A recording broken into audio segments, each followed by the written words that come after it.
Turn around 3 times.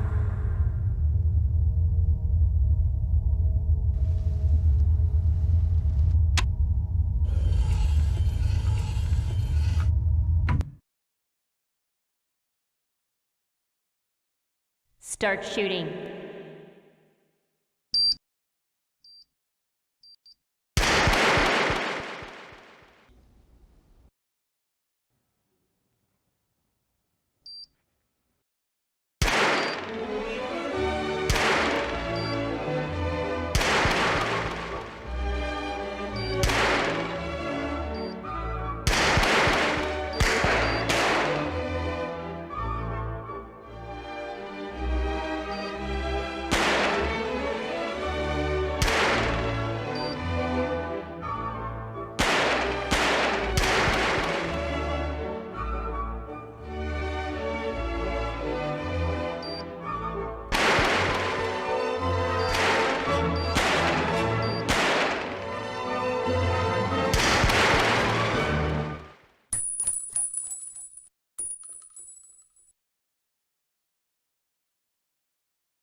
Exclusive black equalizer brightens dark scenes without overexposing bright areas. Use the S switch to quickly access the setting and switch between save modes.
Personalize the way you see everything, and then conquer.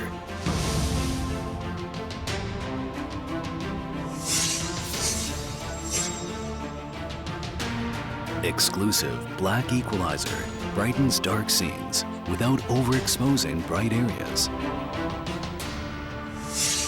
Use the S switch to quickly access the setting and switch between save modes. Adjust the angle effortlessly for maximum comfort.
I've been waiting for so long.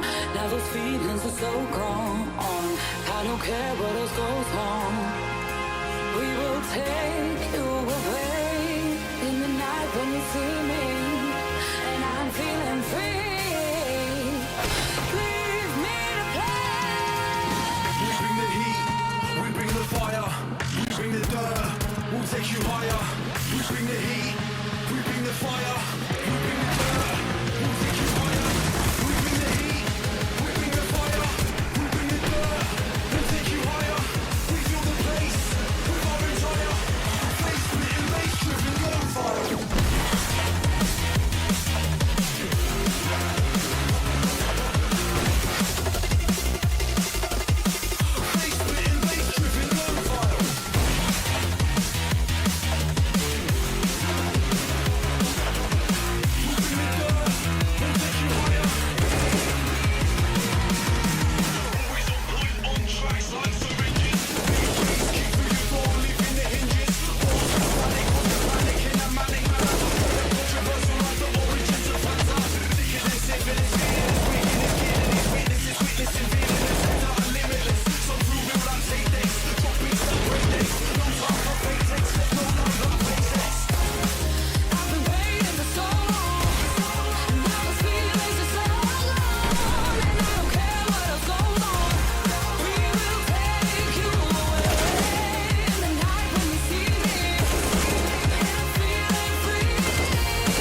Turn around 3 times.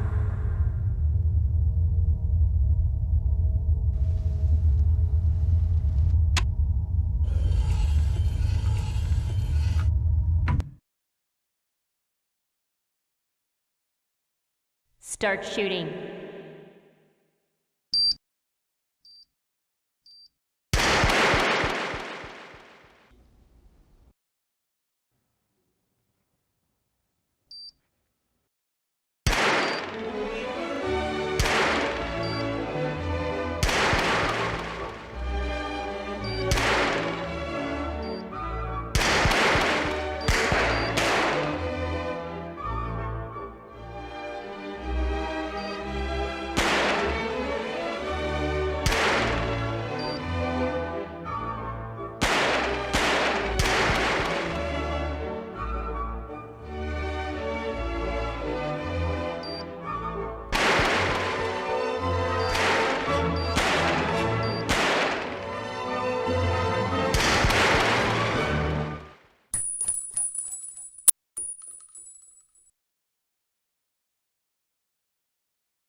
Exclusive black equalizer brightens dark scenes without overexposing bright areas. Use the S switch to quickly access the setting and switch between save modes.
Personalize the way you see everything, and then conquer.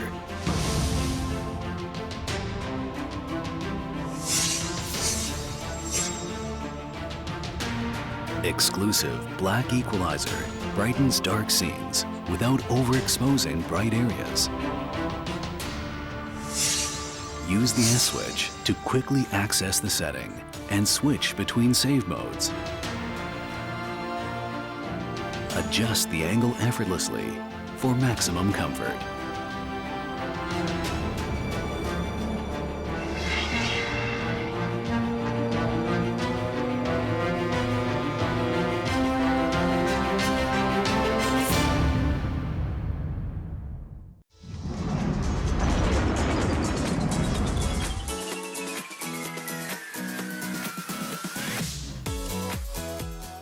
Welcome, ladies and gentlemen. This is ESL India Premiership 2017, and I am your host, Oren Shariari. This is the third day of the Phase 2 of summer season of ESL India Premiership 2017, sponsored by Oman by HP, HyperX, Zoe by BenQ, and this is organized by Northern Gaming. I'd like to welcome everyone who's joining us on ESL India's YouTube page, as well as those who are watching us live on ESL India Facebook. Now, let's go ahead and talk about the first game of the day, which is Clash Royale. So let's go and take a look at the Clash Royale Masters standings.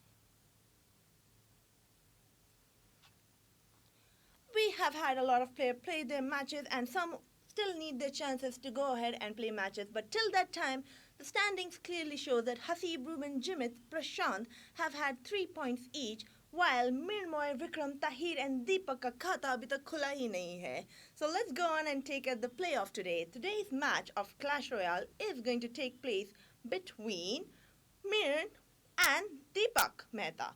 So let's talk about Mrinmoy Lakhar. He has been kind of someone that people are watching closely. He is Guwahati Blaze.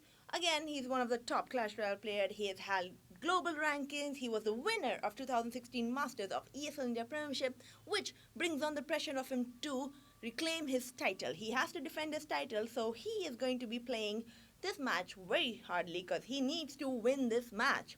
Now let's talk about his opponent, who is Dipak Mehta. He is based from Chennai, currently pursuing a degree in business administration. He's been playing Clash Royale from the start. He has participated in ESL India Premiership Challenger 2 last year, but he took a break from the game since now he is making a comeback in the competition. Now, he was placed 6th in the Phase 1 of ESL India Premiership 2017 summer season, and this match isn't going to be so much easy for him because Mrinmoy is going to make a comeback just like he is going to make a comeback too. Which one's going to have the top hand? Who's going to win? There's one way to find out. Let's go on and watch the game.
So, ladies and gentlemen, welcome back to the ESL India Premiership Summer Season Phase 2 of the Masters League. And today we have Mehu versus Mrin. Mrin, who was beaten by Prashant PP on day 1, and those were a bunch of exciting 5 matches, weren't they? The finals there absolutely was extremely tense. I mean, if you haven't That seen last that, lightning yeah. right there. So, both Mehu and Mrin have lost their first games of this phase.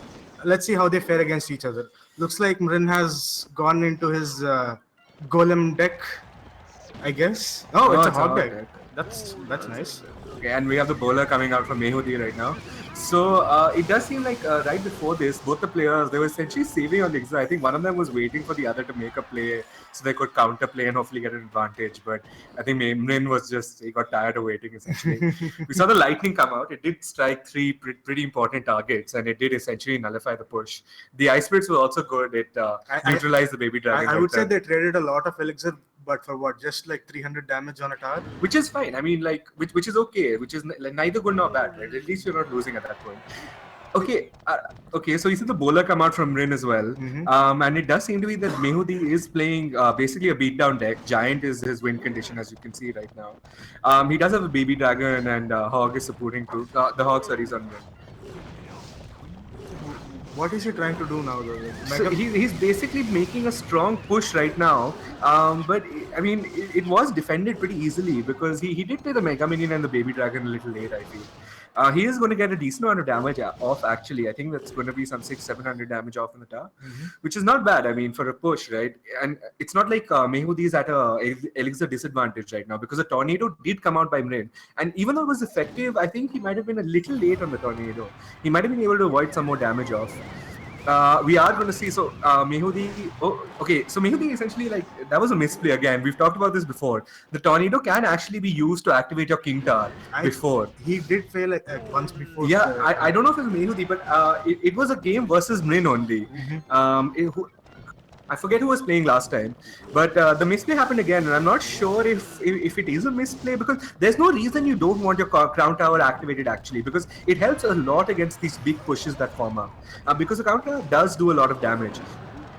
So now we are seeing basically both players try to sort of form a push, and the main action is happening on the left side of the screen, as you can see right now. The lightning also comes out by Mehudi, so he did spend like almost 10 elixir defending that push with the lightning and the tornado over there. And he defended very well. I mean, yeah, that was not good. Mrin got a lot of damage off on the tower. His bowler, Mehudi's bowler on the right, I'm not sure. I mean, that was basically an unsupported bowler, right? It didn't do much right there. It was defended quite handily by Mrin. We see the log come out from Mehudi, and he's really basically pumping everything he can to stop the push. At 149, the game is over. The lightning comes out, and the first game goes to Mrin. Mehudi is really he needs to step up his game right now. That was kind of a storm. Yeah, that almost felt like Mehudi did not know what time it was. I mean, yeah, I don't know. Mehudi just played too slow, I think. I don't think he realized that he was in over. I'm not sure. Maybe he's just not comfortable. Maybe he was trying out a new deck, and he didn't know quite how to pilot it effectively. No, not really. Mehudi has been playing bowler giant decks quite a bit. He played it in the last Masters League too, so I think it was just first game of the day, maybe. Yeah, just general performance jitters. Everybody has those. It's fine. Okay, so looks like we're ready to jump into game 2 right now. The players are ready to go at each other again. This is 1-0 in Mrin's favor right now. Again, we see both players just waiting for somebody to make a move. And again, so Mrin does seem to be the more. So the Hog is actually quite a good play because the Hog, you can basically see what answer your opponent has, right? For 4 mana, for 4 elixir, that's not too bad because Mehudi did spend 4 elixir again defending that. I'm not sure if he needed to place the Ice Spirit actually. Again, he could have gotten the Hawk to activate the King Tower and that would have been enough.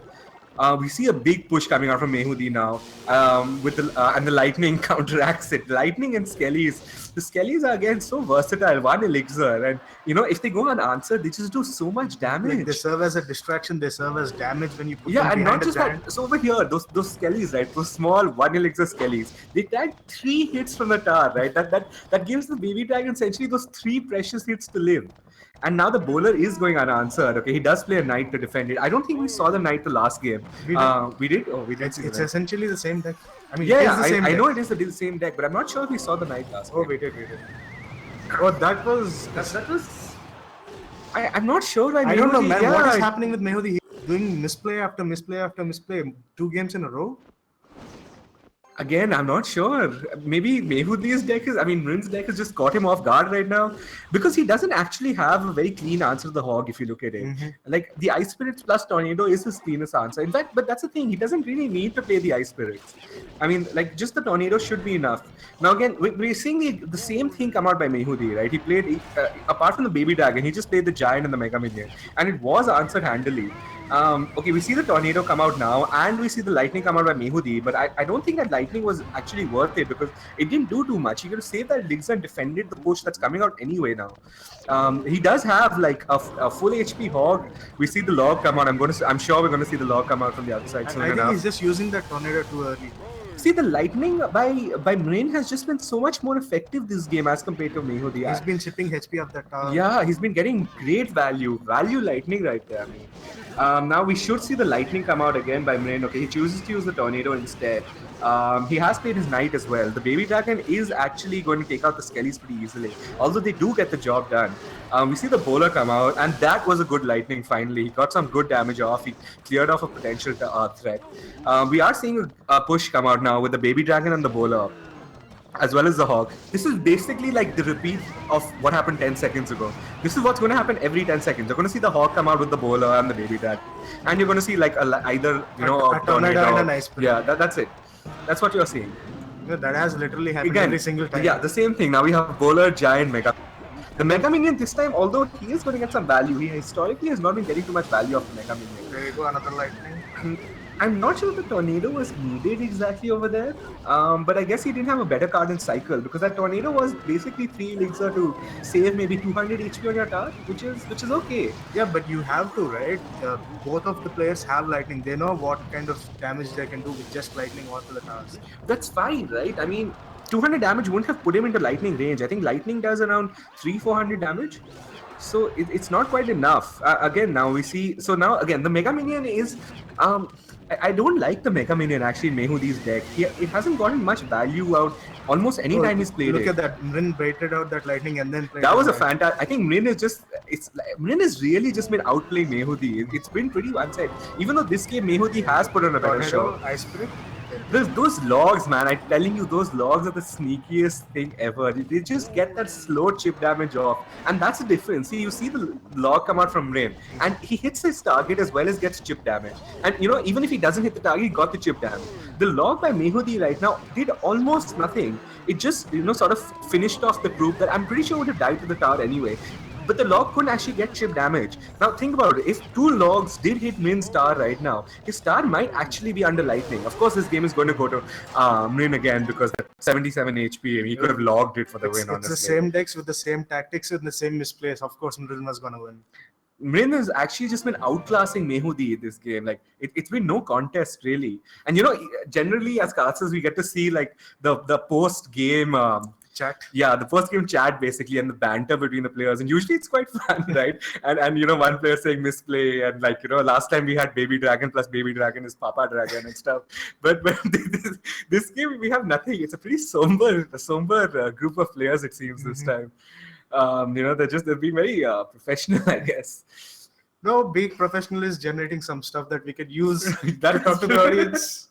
That is true. Otherwise, these post-battle, pre-next battle lulls are quite. It's hard to actually talk about something. Well, let's take this moment to thank our lucky stars that we have these wonderful sponsors by our side. We have Omen by HP, Zoe by BenQ, and HyperX being our best buddies in the world, helping us at Nordwind Gaming bring this live production to you each and every day. Yeah, making all this possible. Mm-hmm. Yeah. And since we guys haven't done it yet, I'd like to reintroduce ourselves. This is Manoj. This is Shaurya, Dominant Recluse Kumar again. Mm-hmm. Yeah. And it looks like the players are ready for the next game. So that was some lucky timing, wasn't it? That was good timing. It's almost as if we conspired, just to get the sponsors out. Uh-huh. Told the players to take some time on purpose. Yeah, exactly. Everybody knows that's how it works, man. It's all for the sponsors. Mrin wants to start the next game immediately. Okay, let's go. Waiting on Mehudi to accept the challenge. I think Mehudi might be taking some time to actually tweak his deck a bit. Maybe he's realized it's not working out. Hopefully both players did that. I mean, we are going to game 3, right? I don't want to see versus Giant game again, man. I mean, I don't mind seeing that game as long as Mehu actually plays well. I think that's more frustrating. Okay, we are seeing a new deck from him. Furnace coming out from Mrin. Oh, and a Pekka. Wow. Okay, so I actually just lost the game to this Furnace deck, alright? I mean, I honestly didn't have any answer to it. The only answer was like fireballing it. Another Pekka coming out from Mrin. What is happening? Why are... I think I'm telling you, okay, the players do this, right? That's why they take an extra 5 seconds. They check out what deck the guy is selected, and they really quickly go make one, or something like that. That was a pretty fail Pekka coming out from Mehu. Yeah, the Pekka didn't do. I mean, he'd seen the Furnace. The Furnace was played before the Pekka. I'm not sure why he played the Pekka into the Furnace, because that would get a decent. See, again, this is something I'm going to point out again and again, because when the law came out by Mrin, by Mehu, I don't think he got damage off on the card. Okay, no, this time he got the chip damage off. All right, so maybe he is playing a better game. Okay, so it's a minor deck that Mrin seems to be playing. And basically, so the win condition of this deck is you play the minor and you just get chip damage off on the tower, like just slowly, and you just whittle your opponent down. You're not going to see any like huge, big, fantastic looking pushes. Did that Pekka just immediately hit the minor as soon as it came out? No, I think no, it didn't. It was stunned by the EVs for a second. So they are both playing, a Furnace deck, it seems. This Furnace is going to be basically hit each other. So wait, so Mehu has Furnace, Ram, and Pekka, while Mrin is depending on a Furnace, Pekka, and I'm actually not completely sure what Mehudi's win. Okay, so Mehudi's win condition is basically the Ram, right? Yeah. You want any wagers on what their last cards are? I'm gonna say Mrin has to be running a Lightning. There's no way he's not running a Lightning. He needs some. Yeah. There's no way he's not running a Lightning. I'm not sure what Mehu is running actually as his maybe a flying unit. Yeah, maybe it is a Mega Minion. So we do see now basically this is again. Oh, the Evils was actually really well played over there, because not only did it did stun, right? So that does interrupt the charge, and beyond that he stunned him again. So that Evils completely dealt. Yeah. The last spell is a poison coming out from Mrin. Okay, yeah. So it had to be a spell. You were too far off. I'll give us that. Alright. It's alright. So now again, okay. So that lightning got some good value. It got the Inferno Tower as well as Mid Star. Sorry, yeah, the Furnace. We do see the Mega Minion come out as well as the Skellies. The Skellies is basically some cycle as well. So this is basically Mrin's deck at its finest, right? I think he actually played that really well over there. He got the log that was he was trying to basically read and play the log in advance to sort of deal with anything. We've just seen Mehudi's last card, which is a tornado. I don't know why Mehudi loves the tornado so much, honestly. It's good card. I mean, it's different if you place it well, but that was a fabulous log, man. That value log right there, honestly. Although he is able to answer with the Ram, and the Furnace is a good answer. I'm much happier with this game. Much better play coming out, especially from Mehudi. I mean, Mrin as well. I'd really actually genuinely like Mehudi to win this game, because we have been seeing all games go to the 5th game, yes. and little disappointing if this one doesn't. It becomes a 3-0 just like phase 1. Yeah, phase 1 is just full of those 3-0s. That tornado again, I'm sure he could have placed it a little better. Like, if the Evils were out of range of the Furnace, the 5 spirits would have actually finished the Evils off. I think I'm gonna side with Mrin on this one, because that was a fantastic Evils, dude. Mrin has been on point this game, honestly. Mrin has been playing really well. He is probably, he has gotten the tower to 3. I mean, the game is basically gonna... Game is over. Yeah. There's nothing he can do. 190. One more poison finishes off the tower. He just needs to cycle his cards, defend a push. I mean, there's nothing he can do. Yeah, there's nothing Mehu can actually do to win this game. And game 3 goes to Mrin. That was a 3-0 clean sweep. In fact, fantastic play by Mrin right there. So it's either the players have reverted back to their phase 1 tactics, or Mrin is making a comeback. No, but we did see Mrin switch his deck at least. Yes. It wasn't like I know Hasib is basically infamous for talking about him again. But even yesterday while I was casting, Hasib played the same deck 5 games in a row. Oh man, I get it. I get he's saying this, but it's not like he's changing his tactics either. So looks like Mrinmoy has picked up his first victory of this phase, while Mehudi has lost his second game. I think Mehudi needs to go back to the shop and sort of go back to figure out his opponent's tactics and strategy a little more, because it wasn't a very good play by Mehudi really. So even though this was a beat 'em up 3-0, Yeah. we still had a really good game 3. I did, yeah. But that was fantastic. It was genuine pleasure watching Mrin play that. He played really clean Clash Royale today. Well played, especially, and I hope to see Mehudi actually play more like he played in Game 3, because that was much better play coming out. Maybe he just shouldn't play giant decks. Maybe he just shouldn't play giant decks. That's true. But actually, I question these players when they play a deck, they get absolutely beat and they queue up again, thinking that things are going to be different. I mean, like that's basically like what psychological bias, that I won't be that bad this time. Or maybe the opponent is going to change his deck. I'm not. But it's not like he played fantastically. Well, on that note, I think we need to let the viewers come and watch some more ESL India Premiership action, namely Dota 2 and CSGO coming up next.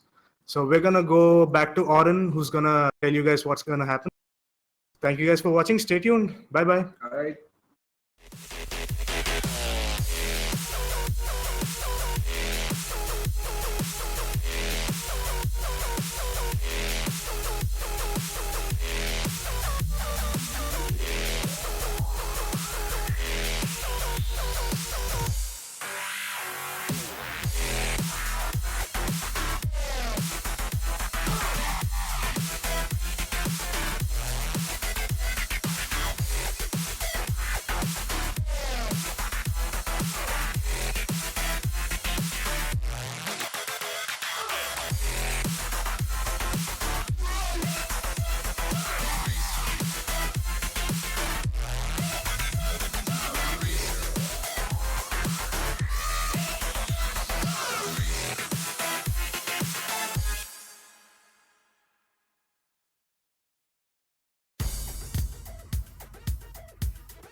That was what I was talking about. Looks like Mrin is finally back in form with an amazing 3-0 win. Congratulations. And yes, I'm going to look again for more victories from both of you. But now, let's welcome everyone back to ESL India Premiership 2017, sponsored by Oman by HP, HyperX, Zoe by BenQ, and organized by Nodwin Gaming.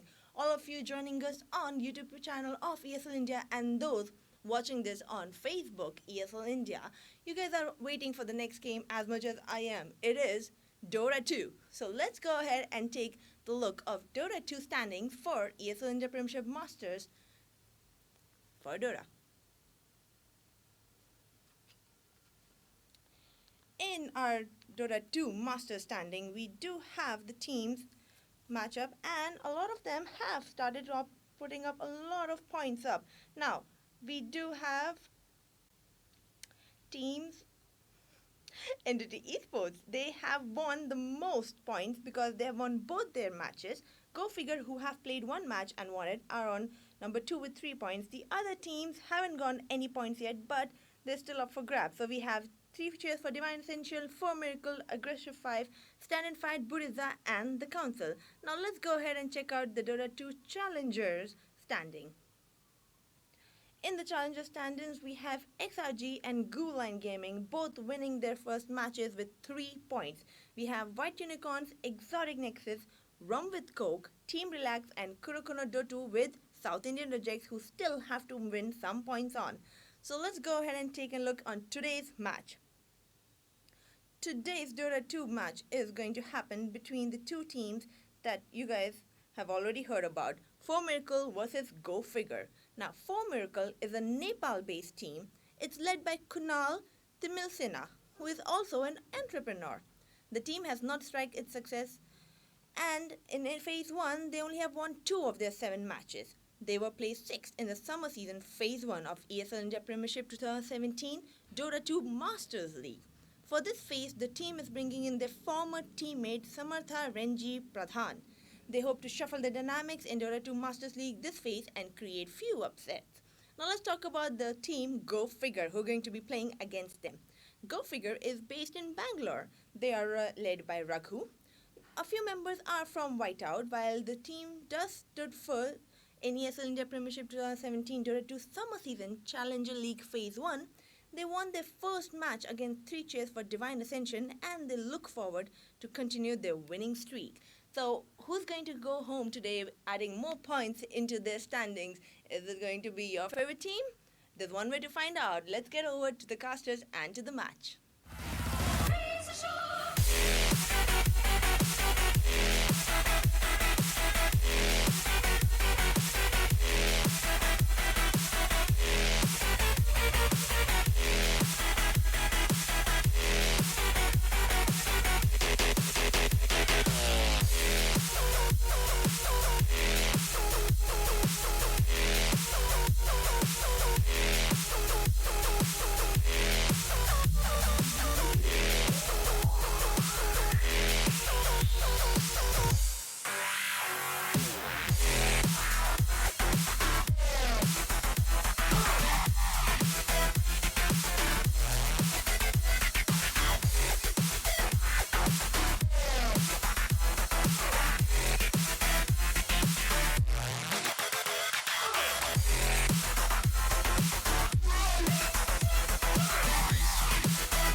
Greetings and salutations, and welcome back to the ESL India Premiership. My name is Vivek, and we've got 4Medical Esports on the Radiant facing off versus Go Figure Red on the Dire. 4Medical Esports, phase one wasn't really the best for them, but hopefully they've come back renewed here. While Go Figure Red, new entrants into the Masters League, have already done quite well for themselves.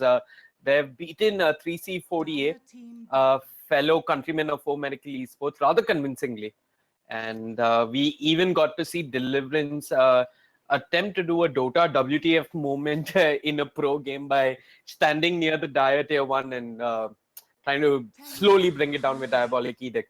Anyway, we're seeing the first bit of bans come in and nothing too surprising. It is 7.06, however, and I'm really curious to see how both teams are approaching this patch. A lot of changes, and hopefully as we progress through the draft, we can make sense of how the teams are applying them to the game. If there's any hard winner out of the 7.06 patch, I want to say it's Night Stalker, but that I could be completely wrong. It's just that I've had extremely high success with him in my pubs, but my pubs are by no means a metric of how Dota should be played. Anyway, for Medical, it looks like they've done their homework. Go figure, I do like to play the Ricky Maru. And they're just going to ban it out here.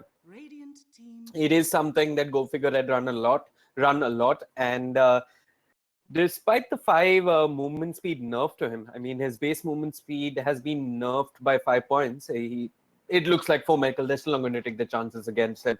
Go Figure Red, they're banning out the Sand King, Caustic. Well, more than you can stack orbs with Caustic. You can even do Orb of Venom with Caustic, and it does give him a lot of presence in the lane. For Medical Esports, they're going to pick up the Crystal Maiden. I like this pick. She's truly one of those all-season supports. It's never really gone out of fashion. She's good at winning the lane. She's good at stacking and pulling. And that is really, really crucial in 7.06. I mean, you want to keep the momentum of your creep wave near your tower so that your safe laner is getting all the last hits. He's getting all the denies, which also mean more EXP, and you are shutting down the enemy offlaner a whole lot earlier. Speaking of the enemy offlaner, it looks like Go Figure that they picked up the Magnus, and I'm curious to see if they're going to run this in the offlane or in the mid lane.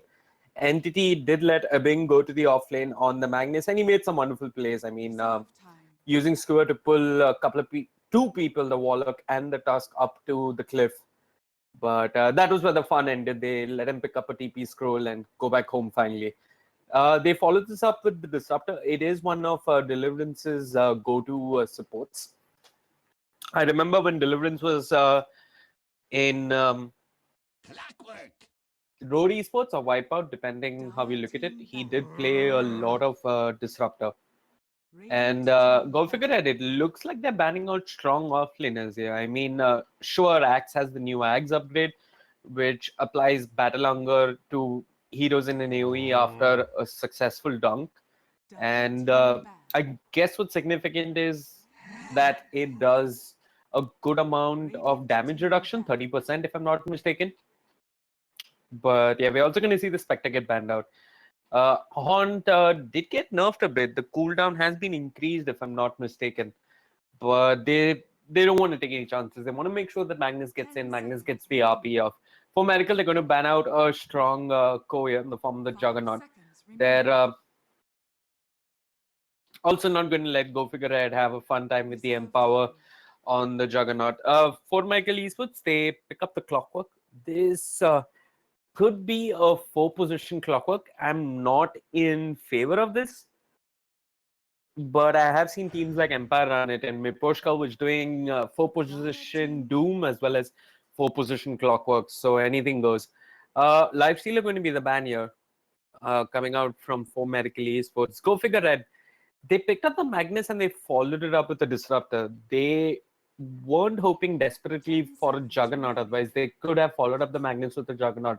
This gives me the idea that they're looking at another safe laner that can benefit from the Empower. Anti-Mage is an option, but I guess you're not going to pick that up and reveal your code that early. Go figure out they're looking for a roaming support.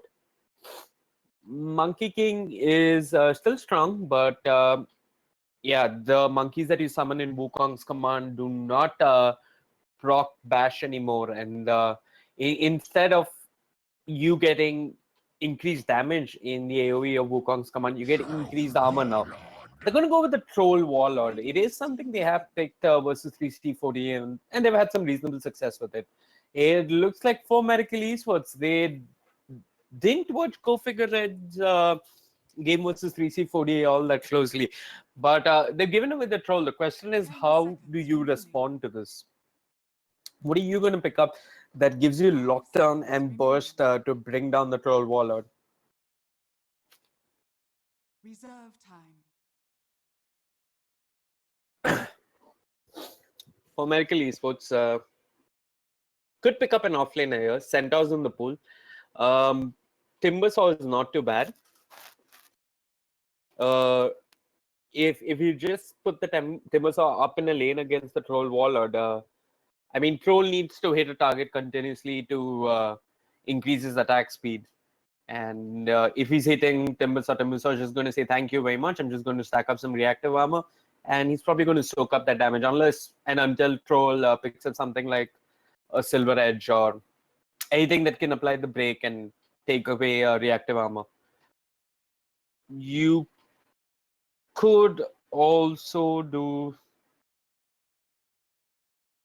a lot of options here, honestly, but I like the Timbersaw as an offlaner. What else? Yeah, and I'm saying Timbersaw as an offlaner because I'm assuming this is a 4-position clockwork. I could be wrong. I mean, if this is a 3-position clockwork, for Medical Esports still have space for another support. They're going to pick up the Slark. Essence Shift is good. Steal as much agility as you can away from the Troll. And go figure out, they pick up the Jakiro as the other support. So Dual Breath got a slight buff. Its starting cast point has been changed. And also Macro Power at level 25 is pure damage, or is it pure damage from the very beginning? 5 seconds remaining. Yeah, it's magical at the start, and you get a level 25 talent, which lets Templar you, Assassin. which lets the Macro Power become pure damage. For Medical Esports, they're picking up the T in the mid lane. And go figure out, they could still pick up something like the Ember and really punish the T in the mid lane if they want to. I wonder if For Medical Esports have done the right thing here by picking up the TA this early on. 5 seconds remaining. You could have picked your other support or your offlaner. Reserve time. Anyway, go figure out, they're going to ban out the Tusk. So they're reading this as a position 3 clockwork. And for Medical, I guess this is where you take out the Ember. Ember does have synergy with Empower. Ember does shut down the TA in lane. 10 seconds remaining. Or if you want to take away comfort picks, you take away the Invoker for Archmage. Reserve time.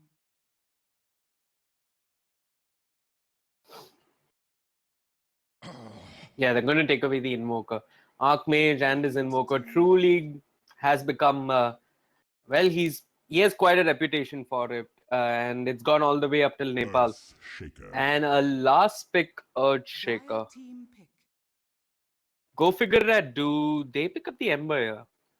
It's not too shabby a game for an Ember Spirit.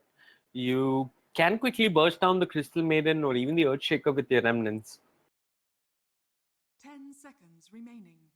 I also get the idea that For Medical Esports 5 seconds remaining. were planning this Earthshaker pick all along. Reserve time. But I'm not sure why. Maybe they know something about Earthshaker in this patch that we don't. It is worth noting that Enchant Totem, well, the damage that you dish out after Enchant Totem goes through evasion. That's one small significant change to the Earthshaker. But go figure that they're going to pick up the Ember Spirit. So Earthshaker can use Enchant Totem and hit the troll even through the melee whirling axis. The blind will not affect the true hit coming out from the enchant totem. So interesting draft coming up from 4Medical Esports. Still remains to be seen whether it's Earthshaker going to the offlane or whether it's Clockwork. But my money's going to be on the Clockwork. I guess this is a roaming ES. You'd much rather have Earthshaker roaming than the Clockwork, but that's just my preference.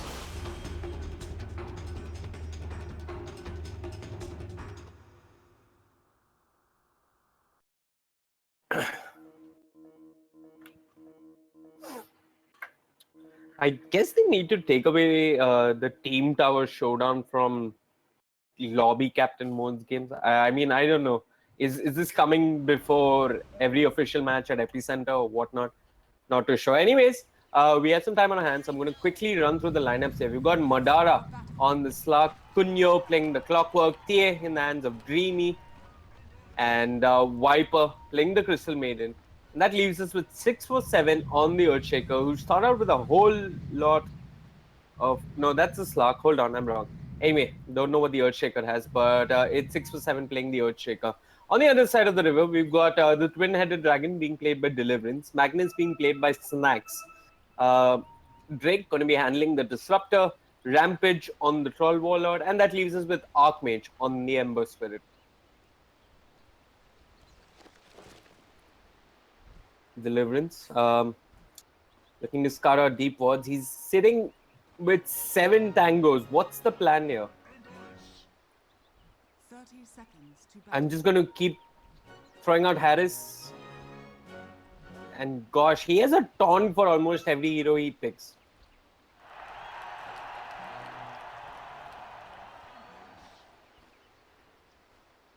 Okay. So Earthshaker starts out with a Boo, 2 Clarities and a Sentry. And yeah, it looks like Kunyo is going to be heading to the offlane on the Clockwork, not the Earthshaker.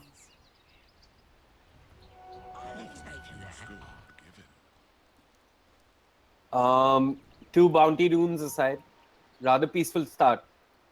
Deliverance not holding onto a Sentry, so there's no quick way for him to deward this Observer coming out from the Crystal Maiden.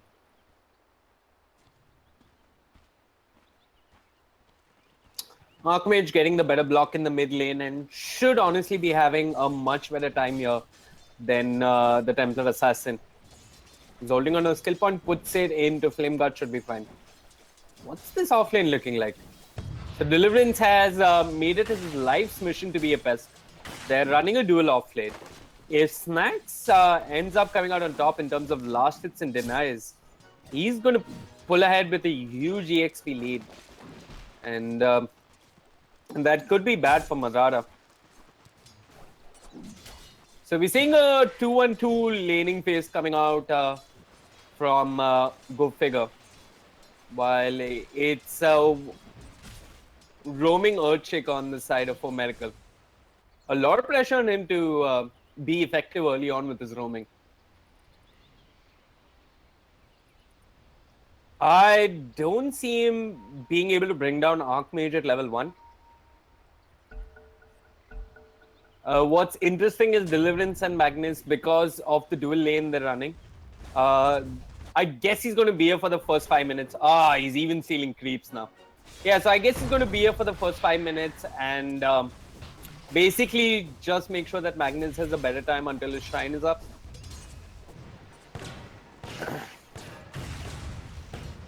And well, Madara cuts up with the pounds. Not sure if he's going to be able to bring down Deliverance just yet. But Deliverance with the Zinewood branches and the tangos, he's going to be fine. Yeah, I heard a salve.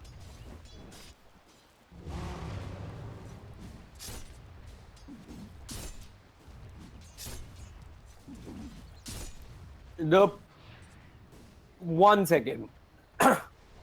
Okay. Thank God. I thought there is some way of jungling Earthshaker in this patch that I didn't know about. But mid lane, there's definitely a way that an Ember Spirit can bring down a Templar Assassin early on, and Archmage is going to work there.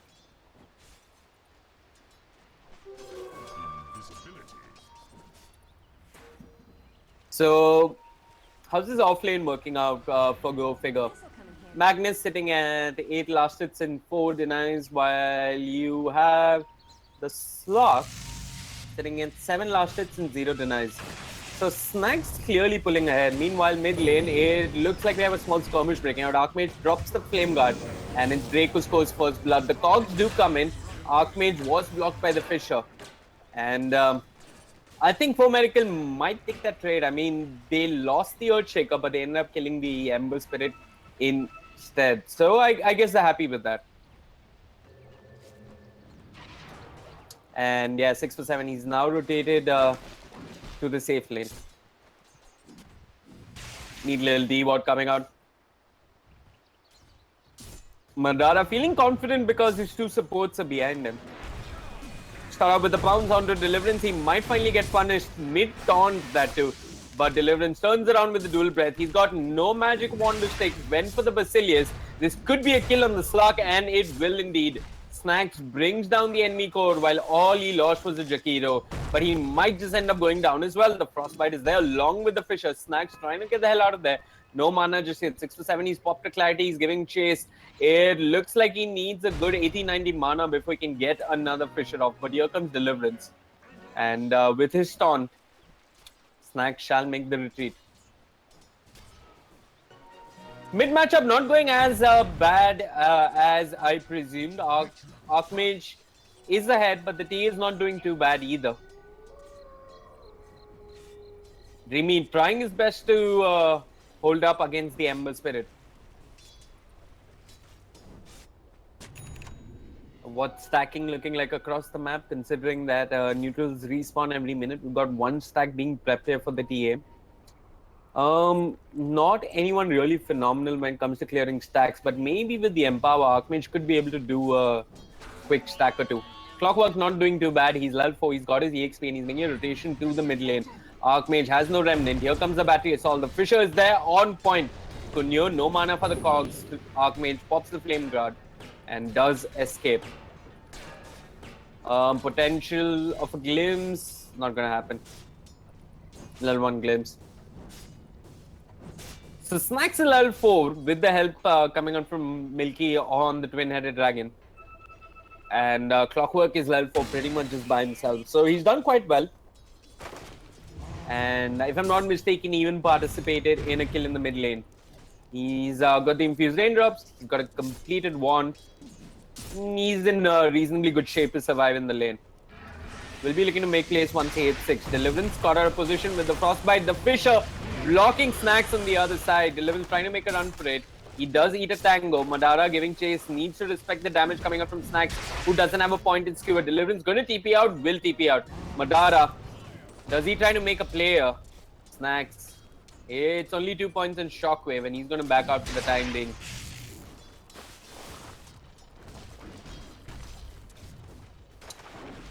Trial it. Committing hard to bring down the twin-headed dragon. And well, they're just going to end up doing that. But Slug, how's he looking in terms of net worth is the real question. He is far behind. And this offensive dual lane already paying off. You're Slug, and it doesn't look like you're going to be getting that Shadow Blade come 14 minutes along with Treads and maybe an Aquila. I'm not sure how Four Medical are going to be fighting in the mid game. Ember Spirit doing rather well. Looks like he'll go for the Aquila first. But yeah, just with the Empower, the Shockwave, there's actually so much magic damage coming out from Go Figure. It's going to take a really farmed TA to make sure that Four Medical do some damage themselves in the mid game. She is not doing too bad, but still 400 net worth behind the Ember. And of course, as Four Medical, you do not want to be taking this game ultra late versus a troll.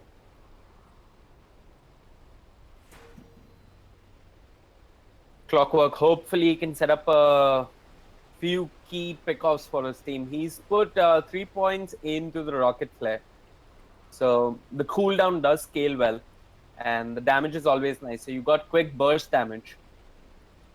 instead of damage over time with the battery assault.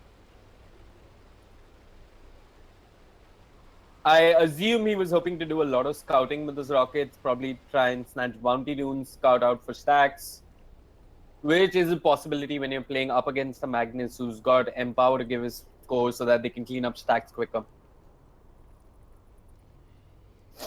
Archmage, not a point into Sleight of Fish just yet. Doesn't feel the need to dodge this meld hits coming out from the TA, but he has not put a point into meld herself actually. TA is sitting in level 5, well, we got Archmage at level 6 and even more. So this is despite Archmage dying once in the mid lane. It seems like he's really pulled ahead. So it looks like Team Figure, they're winning all the lanes. What's Four Manacle's way back in the mid game? I'm going to pinpoint it to the Clockwork. He needs to make some stellar plays. And it's not like he can pick off enemies just by himself. So the Earthshaker and the Crystal Maiden do have a key role to play. There are a couple of stacks. So the TA, just one stack indeed, but the TA could hope to catch up with the Ember Spirit from these Ancients. The support's looking in terms of levels. This dual lane definitely paying off, not just for Snacks on the Magnus, but Deliverance on the Joketo has done rather well. He's sitting at level 4. While you got the Earthshaker sitting at level 2. I mean, his Fishers have been rather good. Almost always intentionally blocking out the enemy.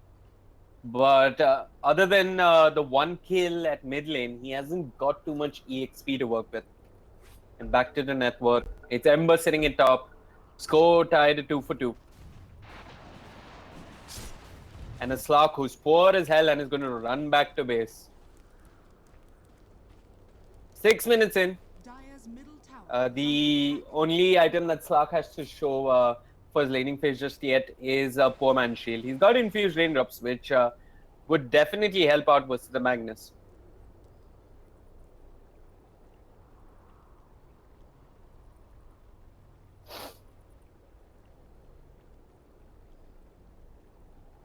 The dual lane definitely paying off for Go Figure here.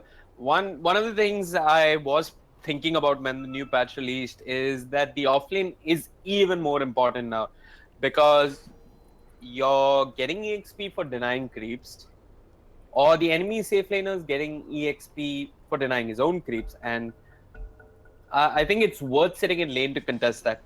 If you just start out in the jungle, which sounds tempting because Iron Talon plus neutral respawning every minute makes the jungle a lot more tempting to start off in. You are giving the enemy a safe lane an advantage that you might not be able to recover from. And if your opponents decide to get aggressive before the 10-minute mark, which is when you're looking for your bling, it could turn out that you're an offlaner who start off in the jungle, is underfarmed, and you're losing towers and objectives. But you want to spend more time in the jungle, and this is going to hurt you even more. Anyway, back to the game.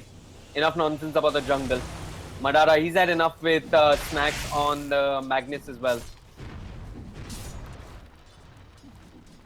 And he really wants to kill off this Magnus, but I do not think they have enough to bring him down just yet. Crystal Maiden sitting in base has picked up a smoke and TPs to the offlane shrine. Once again, Madara will have to be on the defensive. He's only got a level 2 Earthshaker babysitting him. There's no real kill potential. But look at this. For Miracle, if the safe lane isn't working, let's make the offlane work. And they're hoping to find a pick-off on the troll. Rampage, he's got Drake sitting behind him. 2 points in Glimpse, 1 in Kinetic Field. Rampage knows that the enemy supports are missing. The rocket does give a little bit of vision. 6 for 7. Waiting for the right moment. Rampage goes in with the range whirling axes as well as the melee ones. The Kinetic Field is there. What are the supports doing? There's the frostbite that we are looking for. Rampage taking some serious damage with the battery assault. Might get the kill. In fact, it's Drake who will, and here comes Archmage on the Ember Spirit. Flame Guard activated. No mana for the chains, giving chase, the Thunderstrike giving vision. And with the chains, this should be a quick kill. They lost the clockwork.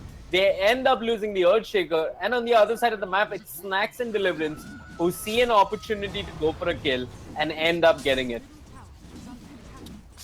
Go figure, they prepped hard for the kill on the Troll Warlord. And they did get it, but they lost a lot in return. Even the glyph being forced out early on. Madara still searching for that level 6. He had 5 charges on the infused raindrops when he walked into the lane, but now he's sitting at 2. Dire's middle tower.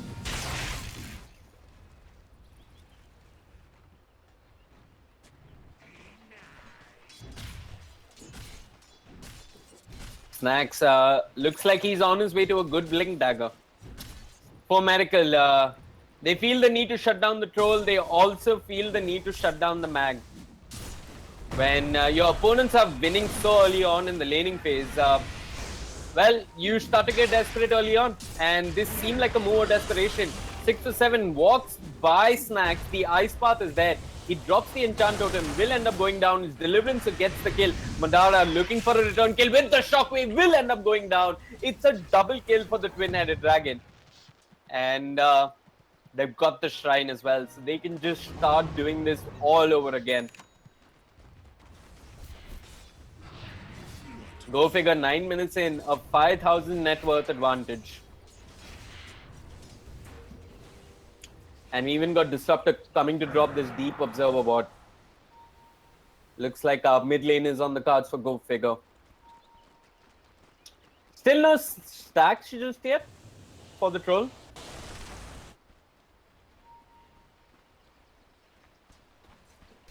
Okay, so for Miracle, they've abandoned their safe lane.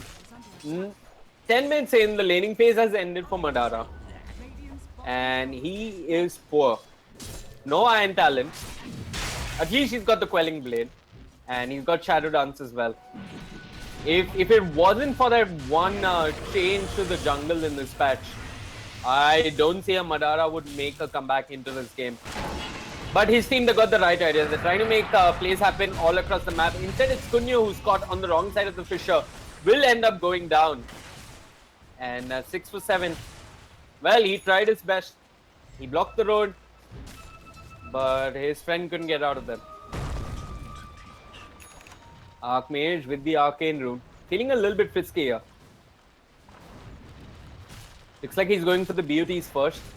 Snacks. Waiting for Dreamy to come for the stack. They know about it. And yeah, Snacks is just going to be a bully here. Meanwhile, top lane, it's a siege for the off lane tower. I'm not sure Kunyo can do much. I heard a glimpse. They've glimpsed back the clockwork. Drake says walking is good for health, and why don't you just walk it off while your tower ends up going down. Snacks, he's bullying Crystal Maiden away from the stack, away from her own shrine, in fact. 11 minutes in, Go figure, are completely dominating the opponents, and it looks like they won the T in the mid lane. Dreamy needs to be careful. The Remnant is there. He goes in. Refraction has been burned through. Shockwave doing a whole lot of damage. Dreamy pops the Mel, tries to run away. The kinetic field not enough. But here comes Deliverance, the twin-headed dragon. A couple of hits, and it's a quick kill for Drake, who's on a mega kill streak on the Disruptor just 11 minutes in. I guess if you're for Miracle here, you need to do a couple of things. Give up the mid tower. Try and clear the stack before things become worse for you.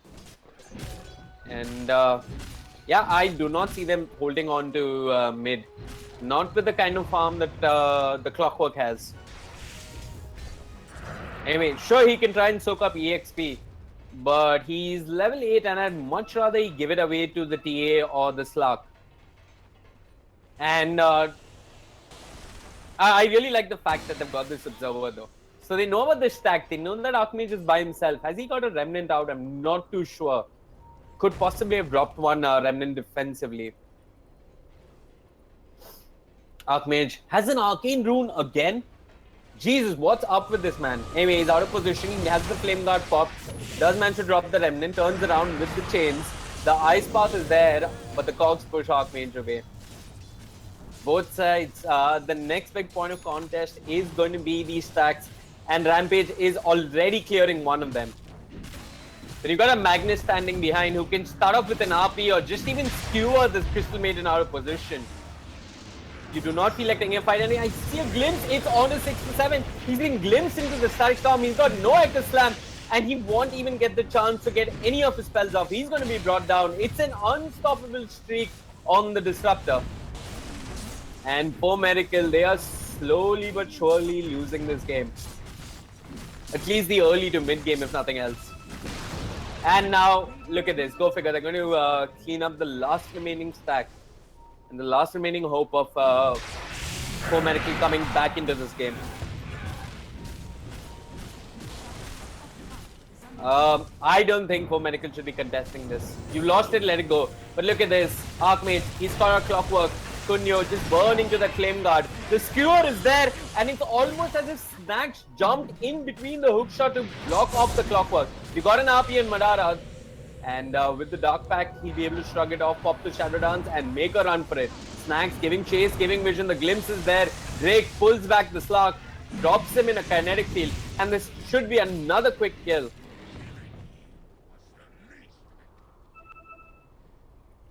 Dire's structures are fortified. Yeah, Dreamy trying to push out the top lane. He's got a TP, so he can make an escape. He's got one Mithril Hammer. He's searching desperately for the second. Deliverance. What does he build into here? He's gone for the Urn. I guess he could also go Atos, but mid lane, Viper starts out with the Frostbite. 6-7, he's walking in. He's got the Echo Slam. Lot of hate on a Jakiro. And it looks like they might end up getting the kill. Even the Freezing Field's being committed. But here comes Snacks. Pulls back the Crystal Maiden. Has got the Shockwave, but not enough damage. Kunyo comes in. A glimpse on the Crystal Maiden. The Kinetic Field is there. Viper will end up falling. And here comes Archmage. He's got those BOTs. Starts off with the chain. Snacks is there with the Shockwave. This should be another kill. A hook shot, a desperate hook shot coming up from Kunyo. But he's got no one to hook onto. And Archmage will get the kill.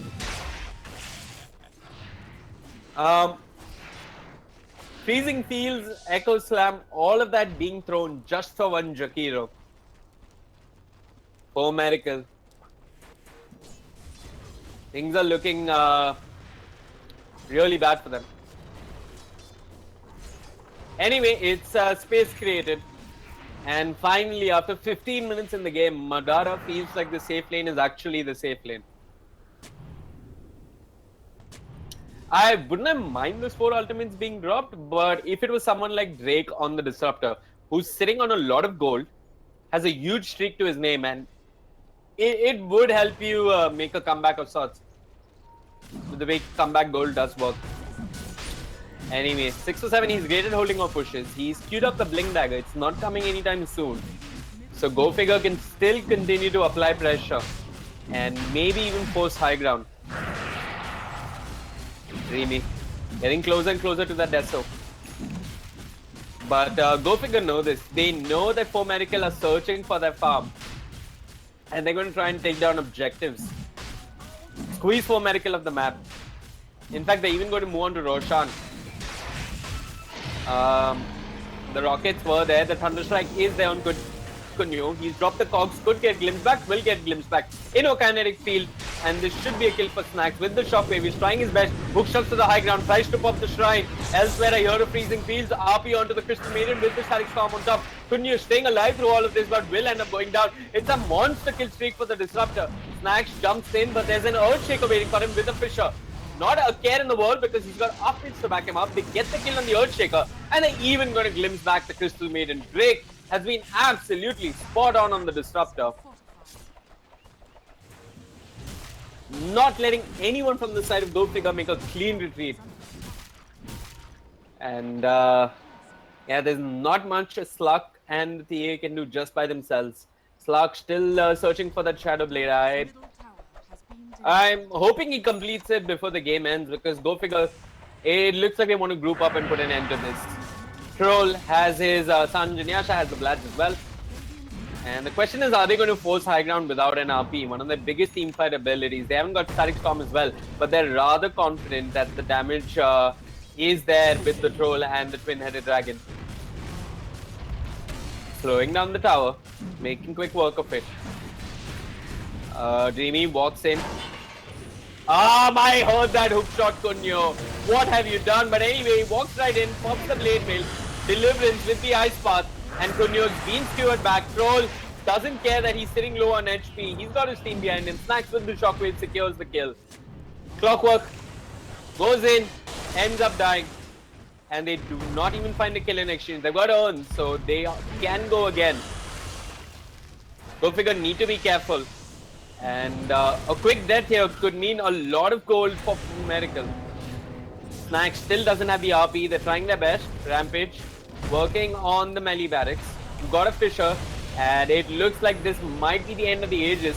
But he got a static storm, and Snacks, he's bought back 2 into it. Look at the burn with those remnants coming out. It's Drake and Snacks who managed to bring down the Earthshaker as well as the Slark, and a glimpse like Dreamy caught in the kinetic field. While all of that is going on, the Clockwork's being focused. Viper drops the freezing field, but it was immediately cancelled by the ice path. And this should be the melee barracks for Go Figure. They're going to move on to the range one. It's a dominating streak for the Troll. And they're just going to DP out of there. Dreamy with that Desolator, not much he can do.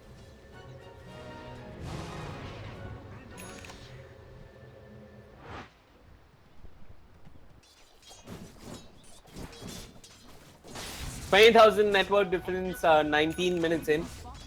That's 1,000 gold per minute. It's a lot of gold.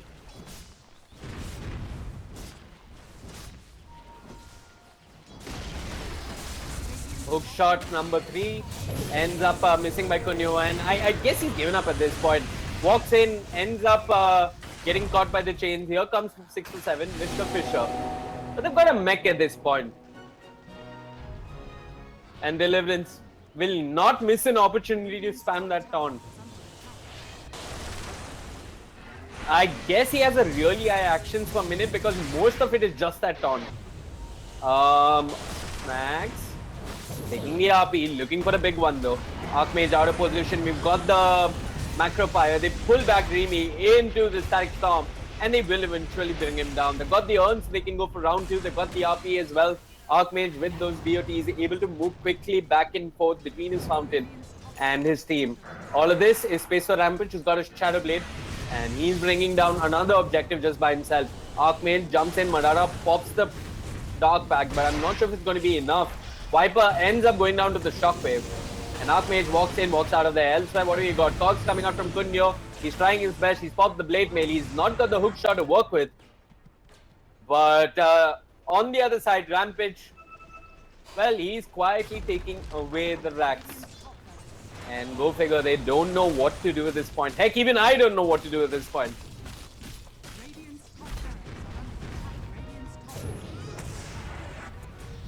Chains on 6 to 7. He pops the Echo Slam. He's been brought back into 4 heroes, 4 enemies actually on the side of Go Figure. And the GG well played is called.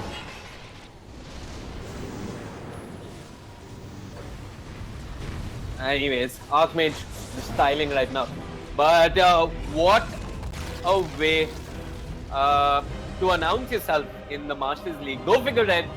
They've beaten 2 of the best teams from Nepal, 3C40A and 4 Medical. Their only remaining international test for them is the Council from Bangladesh. And with the form they're on, who knows, maybe they could even take a game of Entity Gaming. But yeah, that remains to be seen. But don't go anywhere. We've got some Counter-Strike coming up just after this. Do stay tuned.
ground shake.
Make the ground shake.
Ladies and gentlemen, welcome back again to ESL India Premiership 2017. You just watched the Dota 2 match, and wasn't that brilliant gameplay? Like, both teams played really good. Now, this is Dota 2. Now, let's talk about something that I personally like watching a lot. Like, I can't play it, but I like watching it. That's CSGO. Rest. So, this is going to be the standings for CSGO in the third day. I'm sorry, this is the third day that you have been seeing me here at the ESL India Premiership 2017, sponsored by Oman by HP, HyperX, Zoe by BenQ, and organized by Nodwin Gaming. Now let's go ahead and take a look at the standings for CSGO Masters. In the CSGO Master standings, as you can see, we do have JMD Risky Gaming at 3 points each, while Team Wolf, Entity Esports, Semper X, Trademarking Gaming, Brutality, and Dare to Dream still have to win their games and earn some points. Now that we have done with the Masters, let's go ahead and check out the Challenger standings for CSGO this phase. Now in the Challenger standing, we have Shooting Monkeys and JSH both at 3 points, winning their first round, where Blitz Gaming, Accuracy Gaming, Too Easy Gaming, Game for Glory, and EAT with Elements have 0. Accuracy Gaming has lost both the matches it's played till now, but let's not get our hearts down over here. I'm pretty sure somebody will make a comeback over here. Now let's go and take a look at today's match. Today's match of CSGO is going to be played between a team that you guys know about, Risky Gaming, versus JMD Gaming. Risky Gaming is based from UAE. The boys of Saudi are killing it. The team is led by Umaid, and they won 2016 ESL Premiership Masters. They have been dominating this last phase, and today they're going to go head-to-head against a team who has come all the way from the Challenger League. That's right, JMD actually made their way to the Masters from Challenger League. They are based from Kolkata. They're an upcoming team in the CSGO India scene. They have won many minor CSGO tournaments around the country. Dare to Dream player Sabashi Bose often plays with this team as a standing. Now JMD is going to go ahead and try to win this one. If they do, it's going to be a big win for them because they are going to be playing against Risky Gaming. But Risky Gaming isn't really going to let them win so easy. So let's go on. and watch the games.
Turn around 3 times.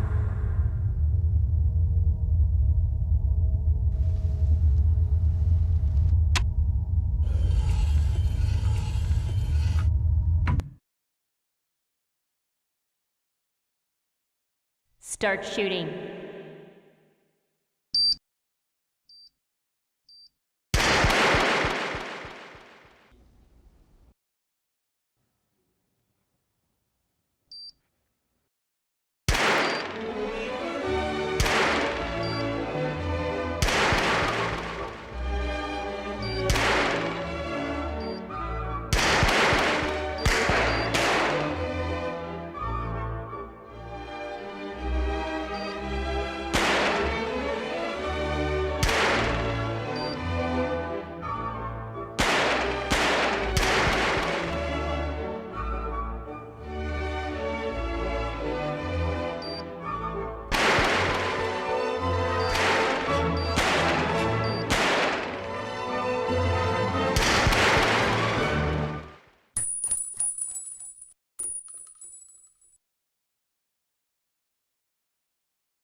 Exclusive black equalizer brightens dark scenes without overexposing bright areas. Use the S switch to quickly access the setting and switch between save modes.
Personalize the way you see everything, and then conquer.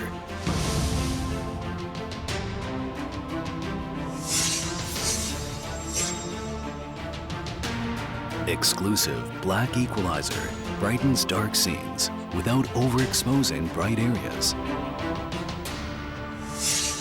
Use the S switch to quickly access the setting and switch between save modes. Adjust the angle effortlessly for maximum comfort.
Alrighty, ladies and gentlemen, welcome back to yet another cracking game of Counter-Strike in the ESL India Masters Division. Today's game is between the undisputed, unbeaten champions Risky and the newcomers, the new kids on the block, JMD Gaming. Well, they're not exactly the new kids on the block, but you know what I'm trying to say. They've just been promoted. They did beat TMG in an epic game on Cash not too long ago. I think it was the first day of this phase 2, and there we go. Risky coming out on top of the knife round already. It's done and dusted with. So I think they're going to be continuing on the CT side. The map is going to be Overpass. I think the first time we're going to be casting Overpass in the Masters Division thus far, in both the series thus far. Phase 1, there was a game held on Overpass, but that was between TMG and Brutality. And that was held off stream, I think. Yeah, it was held off stream. We didn't get to cast that. I'm really excited to cast Overpass. It is my favorite map in the game. Like, I love playing this map. I love watching games being played on this map. It is amazing, Overpass, this map. So, yeah, Risky versus JMD Gaming. Now, this can be a very interesting matchup. Mostly because, well, Risky are a force to be reckoned with. To be very honest, they are yet to drop a single map thus far. And they've beaten some of the best teams in India. They've beaten Entity, they've beaten Wolves, Semperex, every team in India. They're the reigning champions. They won the previous iteration of the Masters Division, as well as the Masters Phase 1s. They were unbeaten. They haven't dropped a single map till now. Actually, I think in their entire history in the ESL India Premiership, they've just dropped one map, and that has been Cobblestone.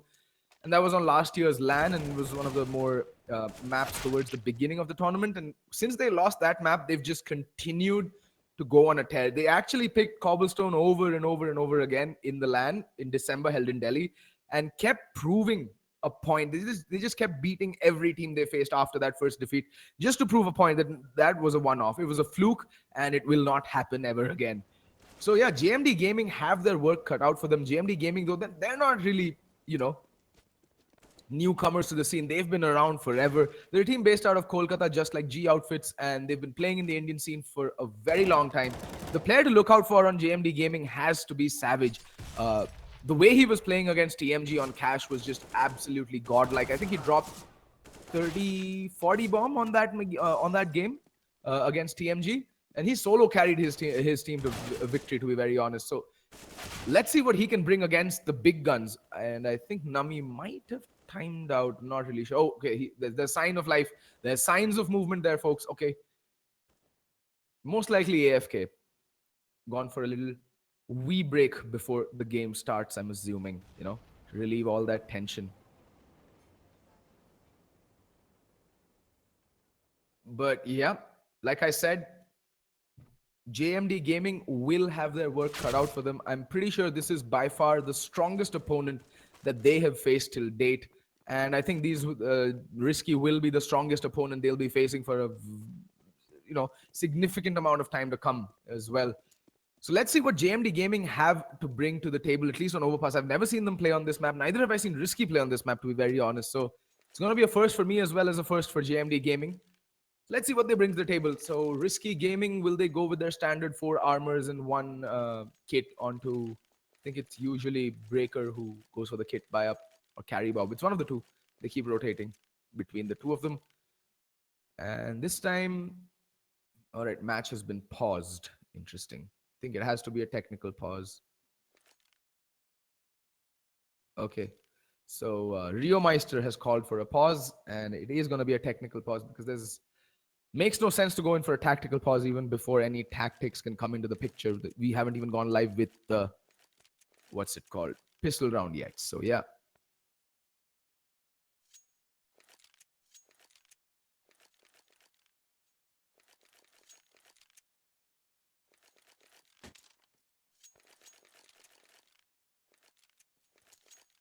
Still paused. Let's just admire Risky's Breaker's inventory. Matching gloves. He has a Karambit Ruby. I think that's minimal wear. Could be factory new. I don't really know. And red gloves along with, I think I saw a Deagle Crimson Web. It's a theme. It's a theme. Carry Bob, the only player without gloves on the CT side right now. Feels bad, man. Feels bad. But yeah, enough talking about skins. What do I think JMD Gaming will do on their T side? Now, the T side is the less favored half on Overpass. It is a much harder side to play, especially against an organized and aggressing CT side. It becomes near about impossible to play a T side. So I don't know. I'm for the pistol round. It's very common in matchmaking to come up against B rush B my friend, rush B no stop. But I don't think that's going to work against a team of Risky's caliber. And I'm also curious to see what kind of setup Risky brings to the table. Will they be playing a retake on B, like playing B from Danger and Graffiti, so that they can use the range advantage on the USP? Or will they aggress? There is a Molotov out onto Carry Bob. Will he take that over to the B bomb side and throw that in early over Monster or towards B shot? It all remains to be seen. But if I were the T's on pistol round, I would go out late T mid, like about 20 seconds into the round. I'd burst out T mid. 3 people, keep 1 player in connector and 1 player watching the monster push by barrels outside B long. And I played a little passive in the beginning, get mid control, try and work a few picks here and there, and then decide on the site. There's a minute 55 seconds on the clock. There is no need to rush things, even on a pistol round. You can take it slow and be methodical. And you have to actually on a map like Overpass. Anyway, folks, we're going to go live with the pistol round shortly. It is going to be Rio Meister playing the raid boss, and Deathmaker and Lucky going to be running utility. 2 smokes on the T side and a couple of flashbangs as well. And yeah, it looks like it's going to be a play towards team mid. Players are already out. Kit Kat does spot 1. He's going to fall back. That's smart. He's got the intel. Now he's going to fall back. Connector control more or less just completely given up. And Risky more than happy to play from the sides. They're playing this very passive. Breaker here. Boosted up, just spotting by Canals there. There's a player outside Monster.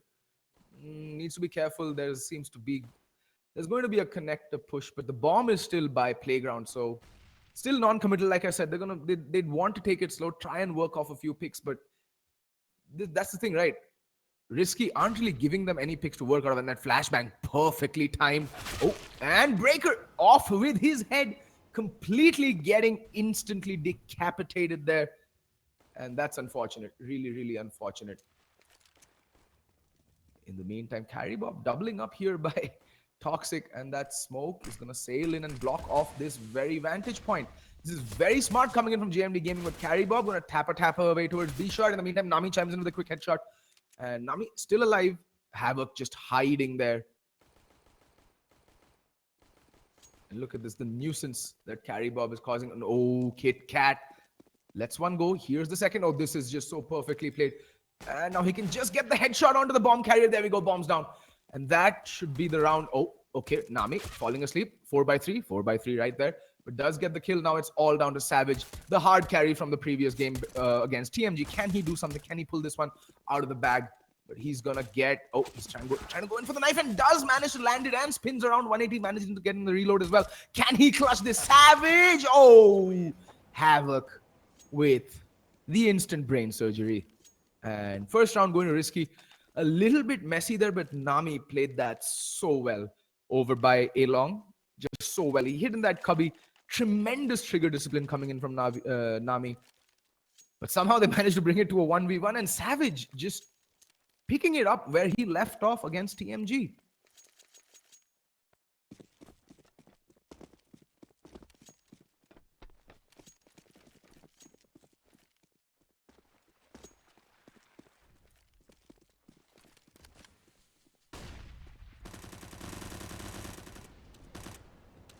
Anywho, they do manage to get the pistol round there, Risky Gaming, and it's going to be pretty interesting buy. One scout out on Nami. He likes playing the scout on the first buy round. That's kind of a given now.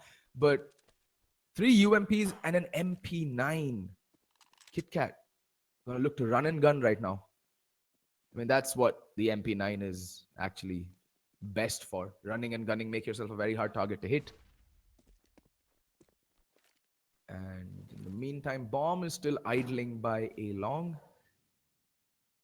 Still no contact whatsoever. Kit Kat gonna be the first point of contact right now. He's gonna go facing towards Connect. No, he's gonna back off. He's just playing passive here over by B. A shot right now and very passive round coming in from JMD Gaming. Nothing really to talk about. They're just holding defaults. And they're planning on an execute. Yeah, it looks like it's gonna be a fake towards the B bomb side while the bomb makes its way towards the A bomb side through long. And it seems to be working because Kit Kat hasn't spotted anybody. There's no one checking long for Risky Gaming.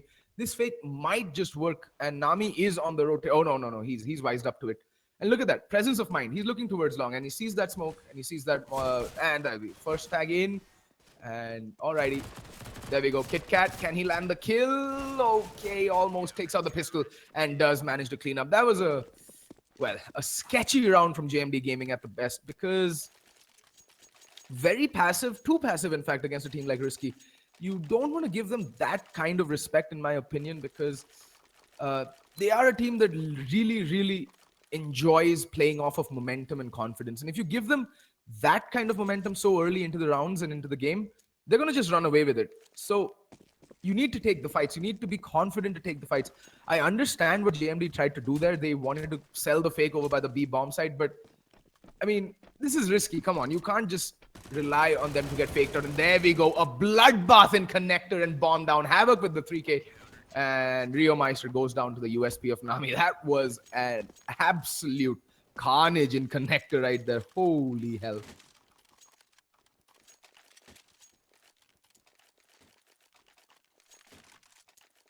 And there we go. Nami upgrading to the AWP almost instantly. And the rest of the team, though, Havoc, Carry Bob, Breaker, look like they're more than content to play with the SMGs. I mean, why not? They're the UMPs, right? They can.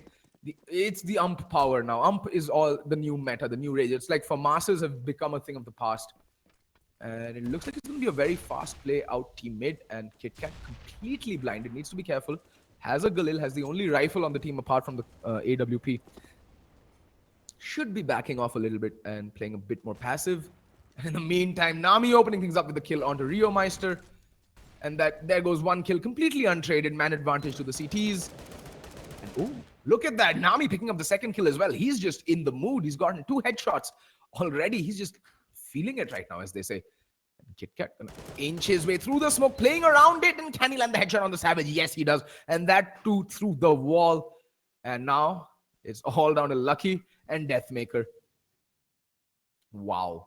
I mean, look at this. Risky Gaming haven't lost a single player since the pistol round. Since the pistol round, they've kept every player alive. And now they know that both the players are stuck in long, so they can just toy with them right now. You can see the flank is coming in from Carry Bob. He spots out one, but the range not really going to favor the ump, but there's the other player, KitKat, coming in from washrooms there, recovering the AK-47. Down goes Carry Bob, but that's just a UMP lost, and they managed to take the 4th round on the board. This is going to force GMD to an eco as well. Okay, not looking dire. I think with the loss bonus, JMD ought to go for the armor pistol buy-up and maybe try a fast play. So far, the slow plays that JMD is tending to lean towards is really not working out. I mean, Risky have such a good read on them going in round after round. They're just completely mowing through them. Like, it's just no respect play. And Carry Bob right now, again, out with the MP9. He's going to look to farm that dirty SMG money, and I think he's just got the right idea. Okay. Whoa, 1, 2, 3. Alrighty. KitKat, as I was saying yesterday. Have a break. Have a KitKat. And Nami getting double peek, needs to be careful. Doesn't take a single spot of damage though. That's interesting. In the meantime, KitKat does pop out of connector for support. He's already gotten 3 kills. Will he go for the ace is the question. And he does spot out Savage just around the edge of the wall. Savage completely blinded, and Breaker going in for the jugular. Power, people.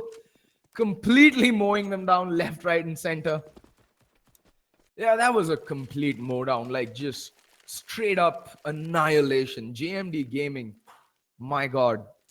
It's like watching two teams battle it out who are in two very different tiers right now.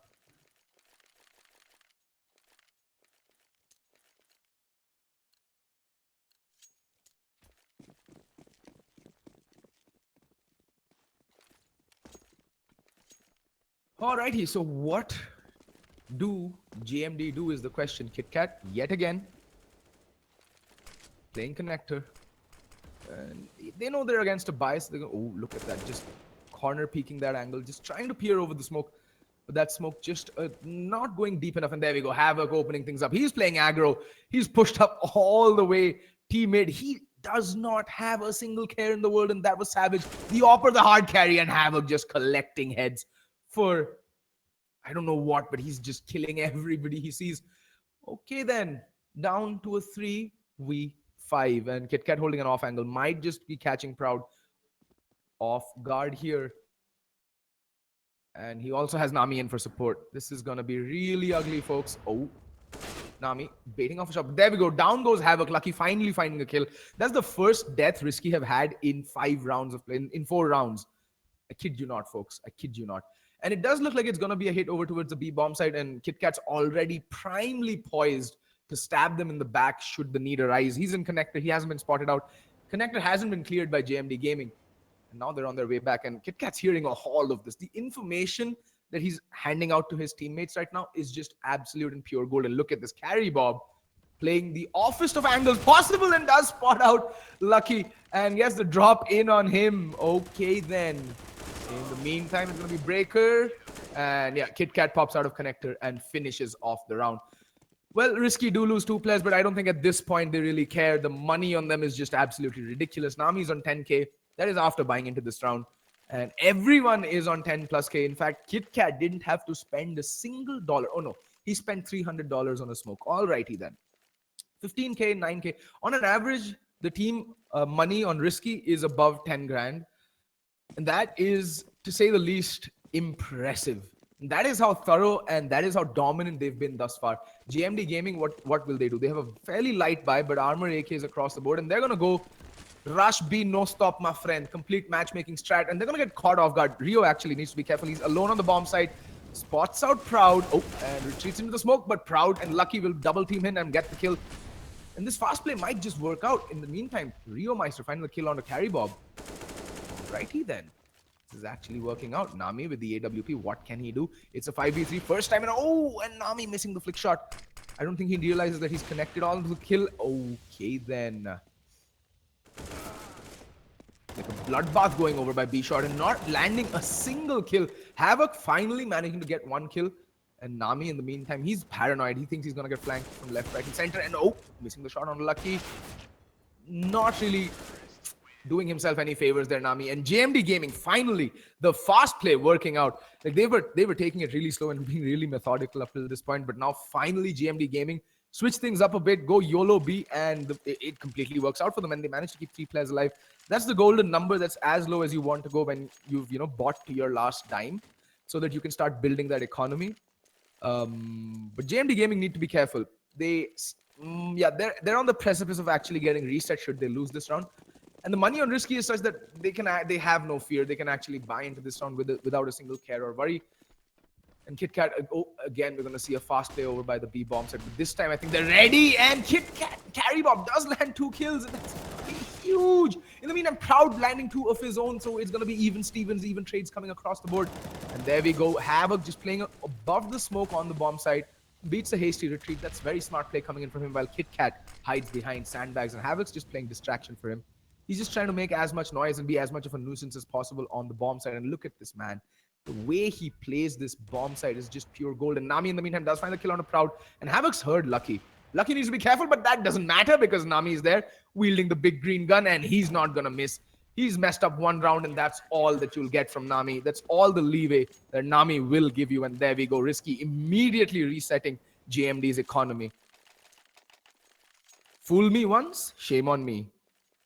Fool me once, shame on you. Fool me twice, shame on me. I think, or whatever that goes. I'm like not really up to date with my proverbs, but yeah, you get my drift, right? They tried the fast play twice in a row, and the Risky were like, nah, not again, not again.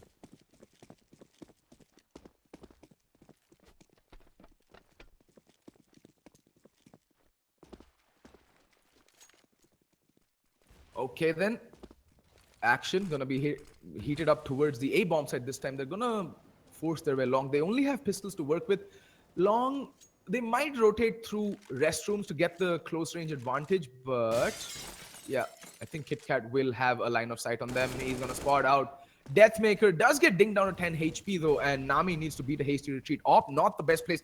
He can actually get, gets 1, whips out the pistol, tapping away, gets 2, needs to reload. Does manage to get the reload in and gets 3 as well. Nami has gone beast mode, ladies and gentlemen. And now Rio Meister, the lone survivor, does hear out Havoc and gets the drop onto Havoc. Might just be looking to save that AK-47 or do more economic damage, whatever is the call from their IGL right now. But I think he might just be looking to save it. The problem is, though, there's still a minute left on the clock, and I don't think they're in any mood to let Rio Meister save anything at this point. And there we go. Breaker with that kill with the UMP and picking up the AK-47 as well.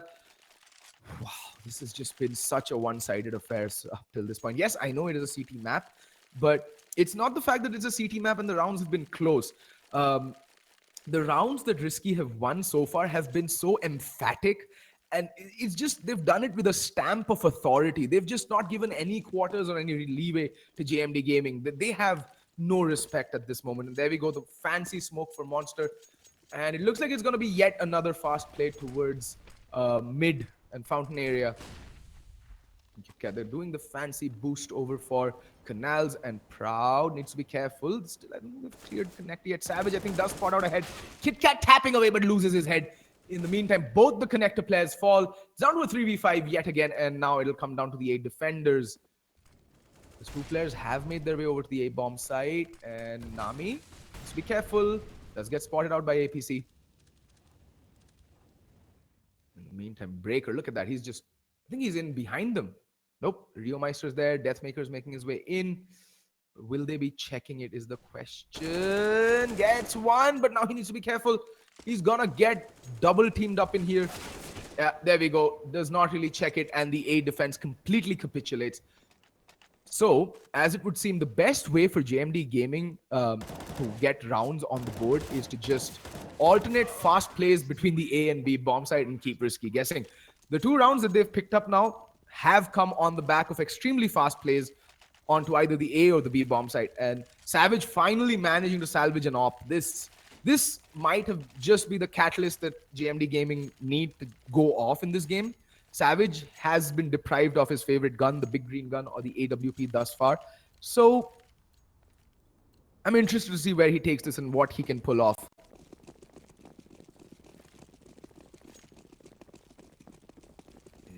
Savage, yeah. Okay, so he's going to take the op over by Connector. And that smoke is going to deny him any information. In the meantime, Nami posted up by restrooms. He's changed up his position. I like what Nami is doing. He's been playing different spots all throughout this half thus far. And he's been doing a bang-up job with the AWP as well. A couple of iffy rounds here and there, but so far, Nami has been a rock on whatever side he's holding. And this time, Risky changing things up, keeping a body posted up by Long. They've been giving up long control a bit too easily, in my opinion. They've just been a bit too callous with the long control. And Nami baiting out for his player. He's made himself known that he's watching Long. So I don't think they'll be expecting KitKat to be playing this close out by Long. And he can just peek out and catch everybody just looking the wrong way. In the meantime, they seem to be heading down towards Connector, 2 players and 2 players in bathrooms. This is going to be terrible because there we go. KitKat has dropped a bomb. And Savage is now looking both ways because he's going to get pincered from 2 directions. And there we go. The last player, Rio Meister, being burnt, killed, and everything. It's like hook, line, and sinker, as they say. Burning in his own funeral pyre. Set by miscommunication and just a little bit of sloppy Counter-Strike coming out from JMD Gaming. So it seems every time JMD Gaming slow up the pace, Risky just pounce on them. The aggression, the sheer aggression that Risky are bringing to this CT side is something I don't think JMD is even used to at this point in time. They are a very experienced team, but they're very new to the Masters division. Yes, they played a very good game against TMG, but TMG, not the most consistent teams either. And look at that.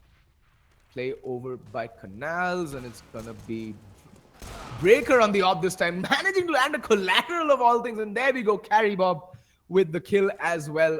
Now it all comes down to Rio Meister with a P250, no armor, nothing. Does spot out Carry Bob, so he has something to work with. But there we go, the smoke dissipates and Havoc runs him down with the USPS. Okay then. Breaker just doing Breaker things. He literally just broke that T-Rush in half with his AWP. Gets one, peeks out again, and lands a collateral because, just Breaker things, folks. Just Breaker things.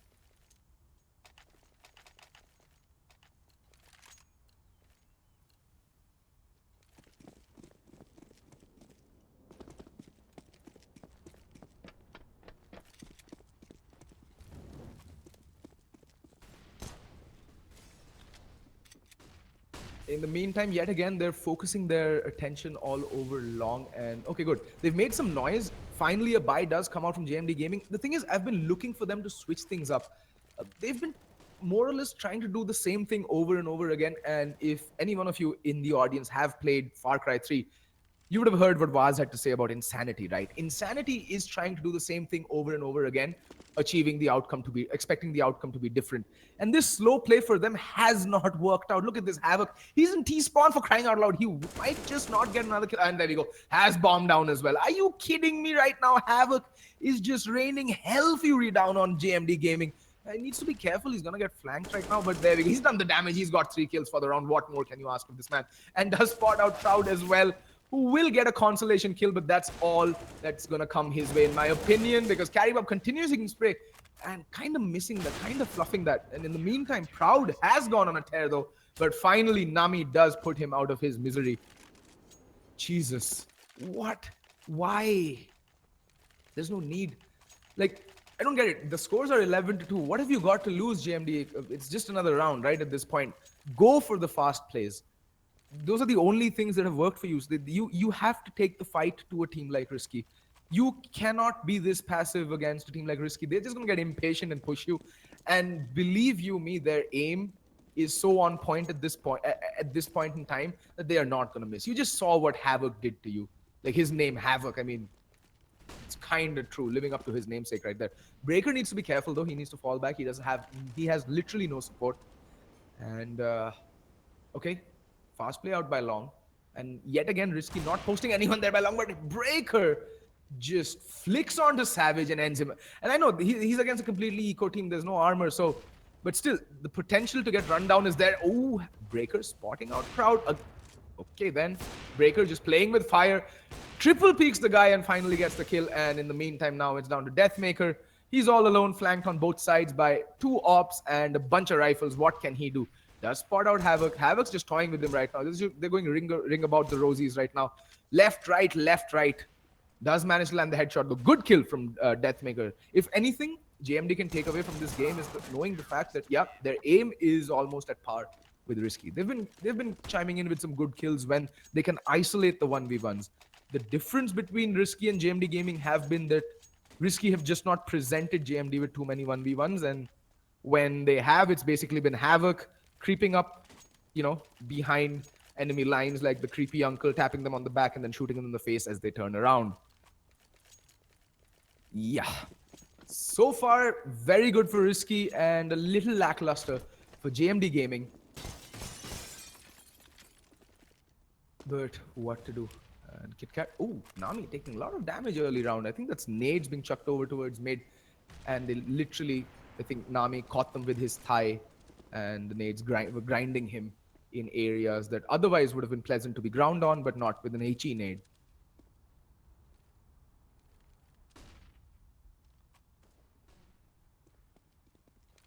I mean, think about this, guys. Risky playing with a stand-in. Nami Green's one of their most explosive players, not even playing for them right now. And they're this good. I shudder to think what they will do when they have their full lineup ready and, just unleashed upon the ESL India Premiership. We've already seen what they're capable of in Green's play. And Nami is just not stopping. Even though he took a nade to the soft bits, he's just going complete and utter ham. He's already gotten 2 kills for the round. And I don't think he's looking to stop. Savage, in the meantime, does find Breaker over by A long. But look at this. Carry Bob, the positioning is so good. And Nami, ideally poised to get more kills, does get spotted. KitKat, not going to give him any more kills. And that leaves Savage on the flank. But Risky have bomb control by now. So what can Savage do? He's on the double kill for this round as well. Oh, missing an easy shot. And Carry Bob is not going to let that slide. Risky Gaming see out the first half on Overpass 13-2. It is fairly one-sided, to say the least, at this point in time. Oh, God. JMD Gaming with a mountain to climb on their CT side.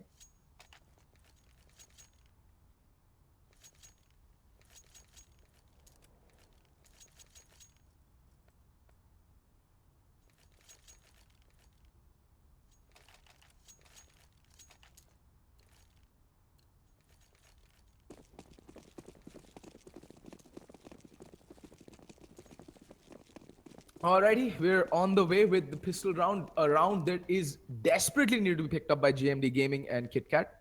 Oh, okay then. Lot of action here by Connector. Oh, Rio Meister landing a 6 shot on the KitKat. He just tells him to sit down.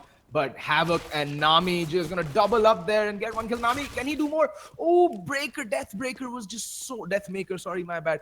Was so low, but somehow he manages to survive. But in the meantime, the B hit has come out in earnest. There's one player playing Heaven. That's going to be proud. Make us proud, son. Make us proud is what his teammates are saying right now. Yes, I know it's a terrible pun, Sumi. Deathmaker is really low, so it all will come down. Oh, but Deathmaker just doing absolute work on 8 points of health. He's internally bleeding, but he doesn't give a single solitary crap right now. He's in it to win it, and he knows how important this is for his team to pick up this round. And best part is he has bomb control. He got bombed down, and Carry Bob getting spotted crossing over. He doesn't have armor to work with either. But now he should know where both players are playing from.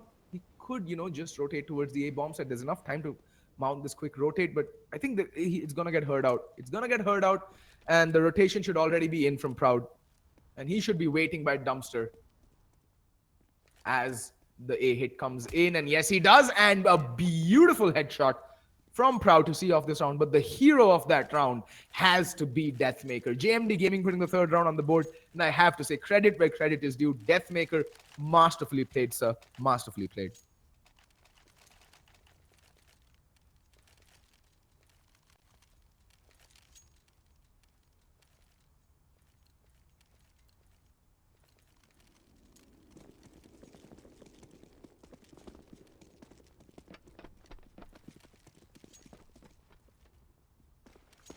Alrighty.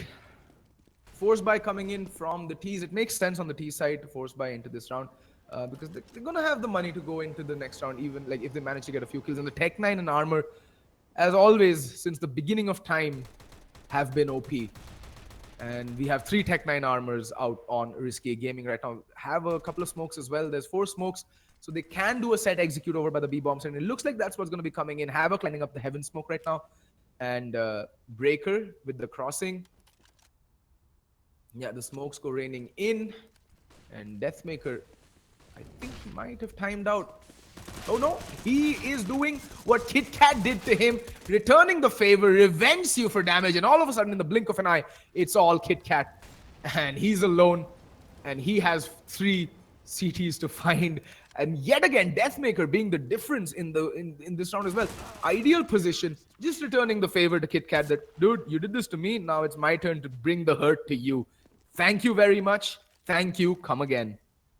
And Deathmaker with 2 back-to-back 3Ks, and did a lot of farming that round, to be honest, picking up all those SMG kills. He just pressed left click and prayed to the high heavens and lined up 3 players. Beautiful to watch. Beautiful to watch such plays.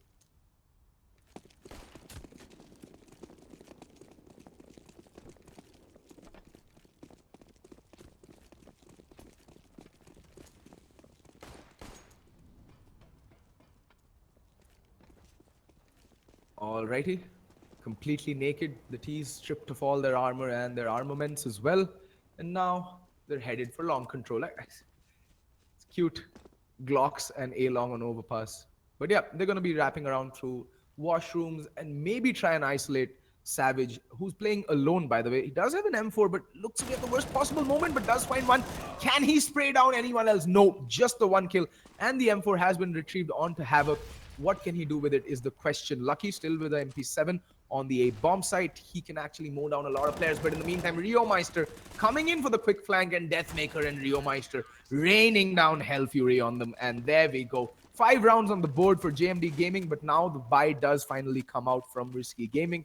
It is going to be somewhat of a neutered buy in terms of utility. Not everyone will be able to buy up all the nades and kits, all the nades that they'd want to. So we'll be seeing a lot of nades out onto... Okay, well, Carry Bob goes for the armor, Galil and utility buy-up, and Kit Kat and Nami, because of the kills that they've gotten in the previous rounds, Breaker as well, can invest in nades. So that means they're going to have 5 smokes, 2 Molotovs, and a crap ton of flashbangs to work with. So yeah, it's doable. It's very, very doable. And considering the fact that these guys have some of the nuttiest aim in the region, the Risky guys, the AK-47s in their hands can be like the difference maker, as they say. And look at that. Nami with the vote pass. Played out meme. AK-47 hydroponic. So we all know what he's been smoking. Pretty unorthodox default coming out here from Risky Gaming. 2 players over by the B-bomb side. 1 player playing solo connector. Just waiting for the rotate if all that noise that they made by the B-bomb side, prompts anyone to push. But I like what JMD are doing here. They have 2 bodies over by Long. Lucky just being baited in by Rio Meister. But that flashbang might just catch them off guard. No, it does nothing. And this can be huge. This can be the round that, sees them to victory. Oh, but Lucky popping up at the wrong time and gets his head popped off by Nami. Havoc in the meantime does get the kill onto Rio Meister as well. That's the Long presence just completely eviscerated, but Savage with the op.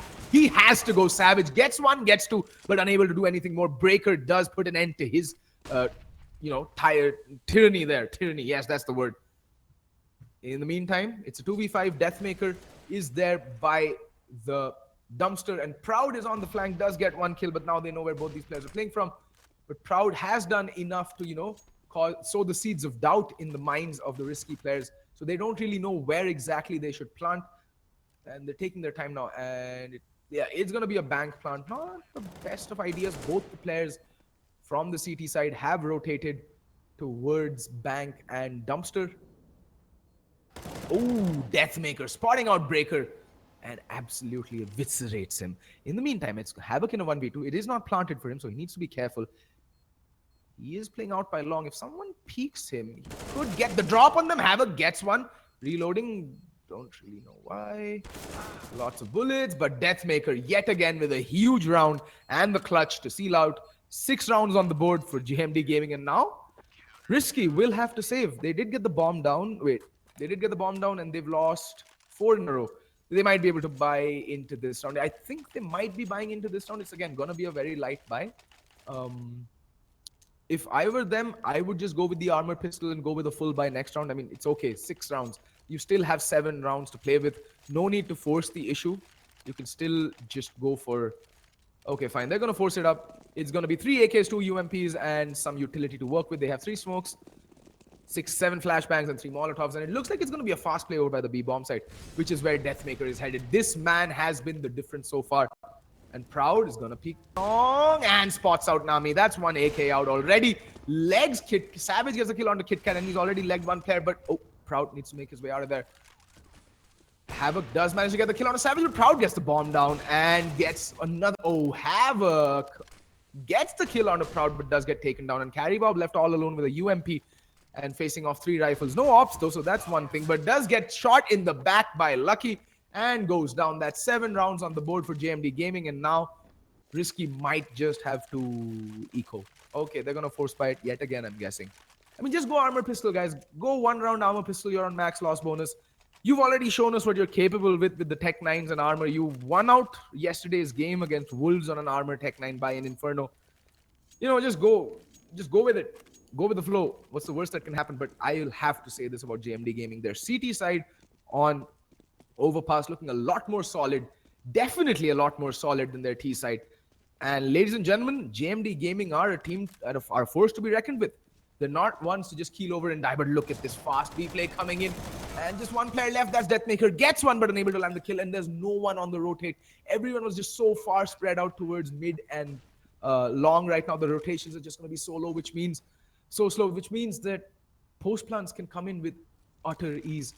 I think at this point, the CTs ought to look to save. The money is still not very good on them. Carrybob getting the kill onto Rio Meister. Nami's internally bleeding on 15 points of health, but like all the T's have taken significant damage. But there we go. Lucky does bring 1 man down. Carrybob needs to be careful. He does have armor. And yeah, they're backing off. The CTs are backing off. They know they don't have the money to mount this retake. And they're just more than happy to save. But Lucky needs to be careful. There's 1 player hot on his heels, and so does Savage. He has the AWP. That's a tremendous investment going into this round. He needs to save it at all costs. I mean, both these rifles need to be saved at all costs. They cannot afford to lose a single rifle right now. And I'll tell you why in a bit, because as you see, Lucky can buy and drop for a teammate. Like he can drop for a teammate and buy up a rifle for himself. Rio Meister can't buy. Savage, I think, already has dropped a gun. And yeah, they're going to be able to cobble together a buy because of the 2 saved rifles. But had any one of those even gone down this round, would have been completely different in my opinion. But Risky finally putting a round on the board. And as I said, their Tech 9s are OP, my friends. Their Tech 9s are just something to be feared. When they go out fast and bomb into the B bomb site, it's just something, it's a sight to behold. Risky Breaker, though, needs to be careful. He's all out by a playground, all by his lonesome. KitKat, in the meantime, gets to drop onto Deathmaker, but ooh, that flash just perfect for Breaker. That is the team play that Indian teams need to achieve. His teammate there, the perfect flash for long. That's exactly what allows Breaker to get out unscathed. Nami, in the meantime, finding the kill onto Proud, and Nami with a Savage headshot onto Savage. What was that, Nami? Wow. And yeah, it looks like it's going to be 15-7 in just a bit, unless... Yeah, I don't think they're even going for the retake. Nope. Lucky already trudging his weary way up a long, and they're going to look to save. Rio Meister posted up for a couple of exits, and will find one, should be able to recover the AWP or the AK-47, whatever is flown his way. And can he find the kill on Havoc is the question. Yes, he can. Okay, then. Rio Meister doing some real damage. Looking for these exits right now. He should be able to rescue the op as well. Oh, Nami does spot him out though. And Rio Meister kind of fluffs that smoke. That Molotov's going to come in, but no, Rio Meister able to make his way out with the AWP as well. And Nami falls to the bomb, and Lucky finds Breaker. So even though Risky win that round, all 5 players die. But the money is still pretty good on them, so they can buy up. Nami might have to go without the AWP. No, Carrybob's going to drop it for him, and he's going to get dropped an AK-47 by Nami in turn. So they manage a pretty decent buy. 4 Molotovs, 4 smokes, and 10 flashbangs. All righty. We might just be seeing the final round of the half, guys, because, well, Proud is on a UMP. Savage has the op, though. Let's see what he can do with it. Where does he take it? He's taking it to connector, and Nami instantly punishing that. Just instant shutdown. of the player with the big green gun, the player who had to make the plays, and the player actually who has been the hard carry for them in the previous games. But today it's been the proud and actually everyone's chipped in. It's just Risky have just been a cut above JMD right now. And look at that. Oh, okay. Proud does get one. Can he get the second? No, Breaker does shut him down. But bomb was spotted over by Canals. Oh, Lucky. Getting very lucky there. Havoc caught with his pants down. But now they know where Lucky's playing from. And the bomb is going to be making its way over to the A-bomb side. And Deathmaker. Okay, there's no one on the quick flank. And KitKat hears this. And instant decapitation. Lucky, off with your head. Sorry, son. Your luck has run out. In the meantime, bomb does make its way over to the A-bomb side. And the rotations are coming in right now. It's a little too late. They should have started rotating the moment, Lucky fell. Rio Meister and Deathmaker do double up and get the kill on to KitKat though. But there's not a single kid out on them. And Nami can just watch this bomb passively. It is planted for him. It is planted for short. And they also have Breaker to run distraction. And we all know what this duo is capable of. They're just absolutely unforgiving. And post plans go in. The smoke might draw out someone. Oh, does catch. Breaker does catch Rio Meister. In the meantime, Deathmaker playing from above the smoke gets the kill onto Nami. That's surprising. And he's going to stick the defuse as well. But there we go. Breaker pops out in a single shot onto the head. Ends JMD Gaming's run in this game at least. It has been 16-7 for Risky Gaming. Still to be defeated thus far. And we're into the second phase and they haven't dropped a single map. This Risky team is something to be feared and respected, dear viewers, and they have been earning our respect map in, map out. What a game coming in from Risky Gaming. 16-7 is the final score. I hope you guys enjoyed my cast. If you did, please do follow me on Twitter @Archeesman, and don't forget to like and subscribe to ESL India. Thank you, folks, and I'll be seeing you here tomorrow, same time, same place, 8 p.m. sharp, for yet another amazing game of Counter-Strike. Thank you so much for tuning in, folks. See you tomorrow.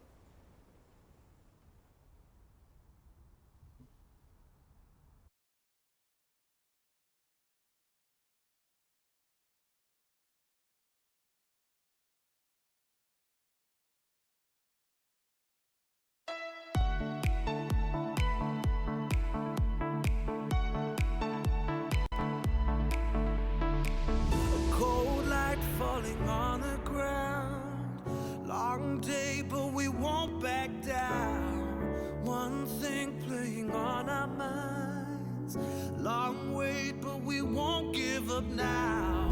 You crave the love I gave, and we'll do it again. A cold night getting warmer now. The ground shakes as our love gets loud. We are the champions of the night. We are the champions of the night. Yeah. We are the fighting type, the ones that burn so bright. We are the champions of the night.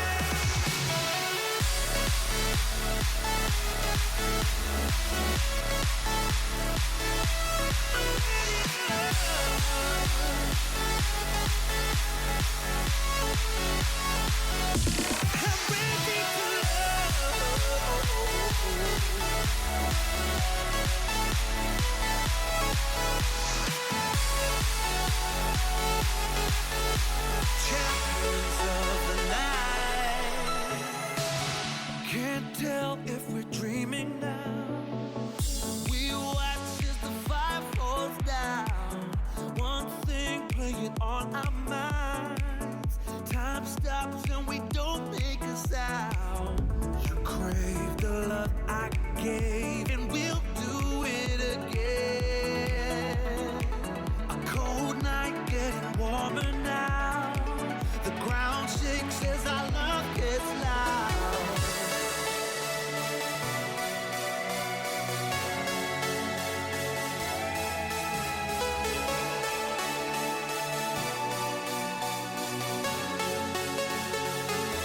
I'm ready to love. We're the champions.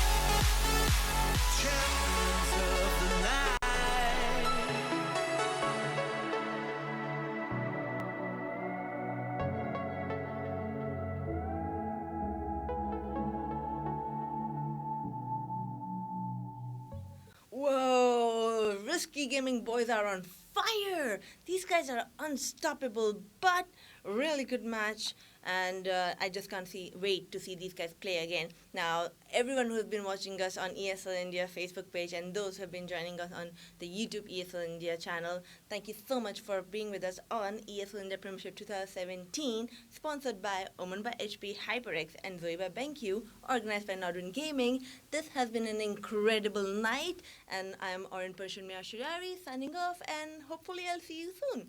Good night.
Yeah.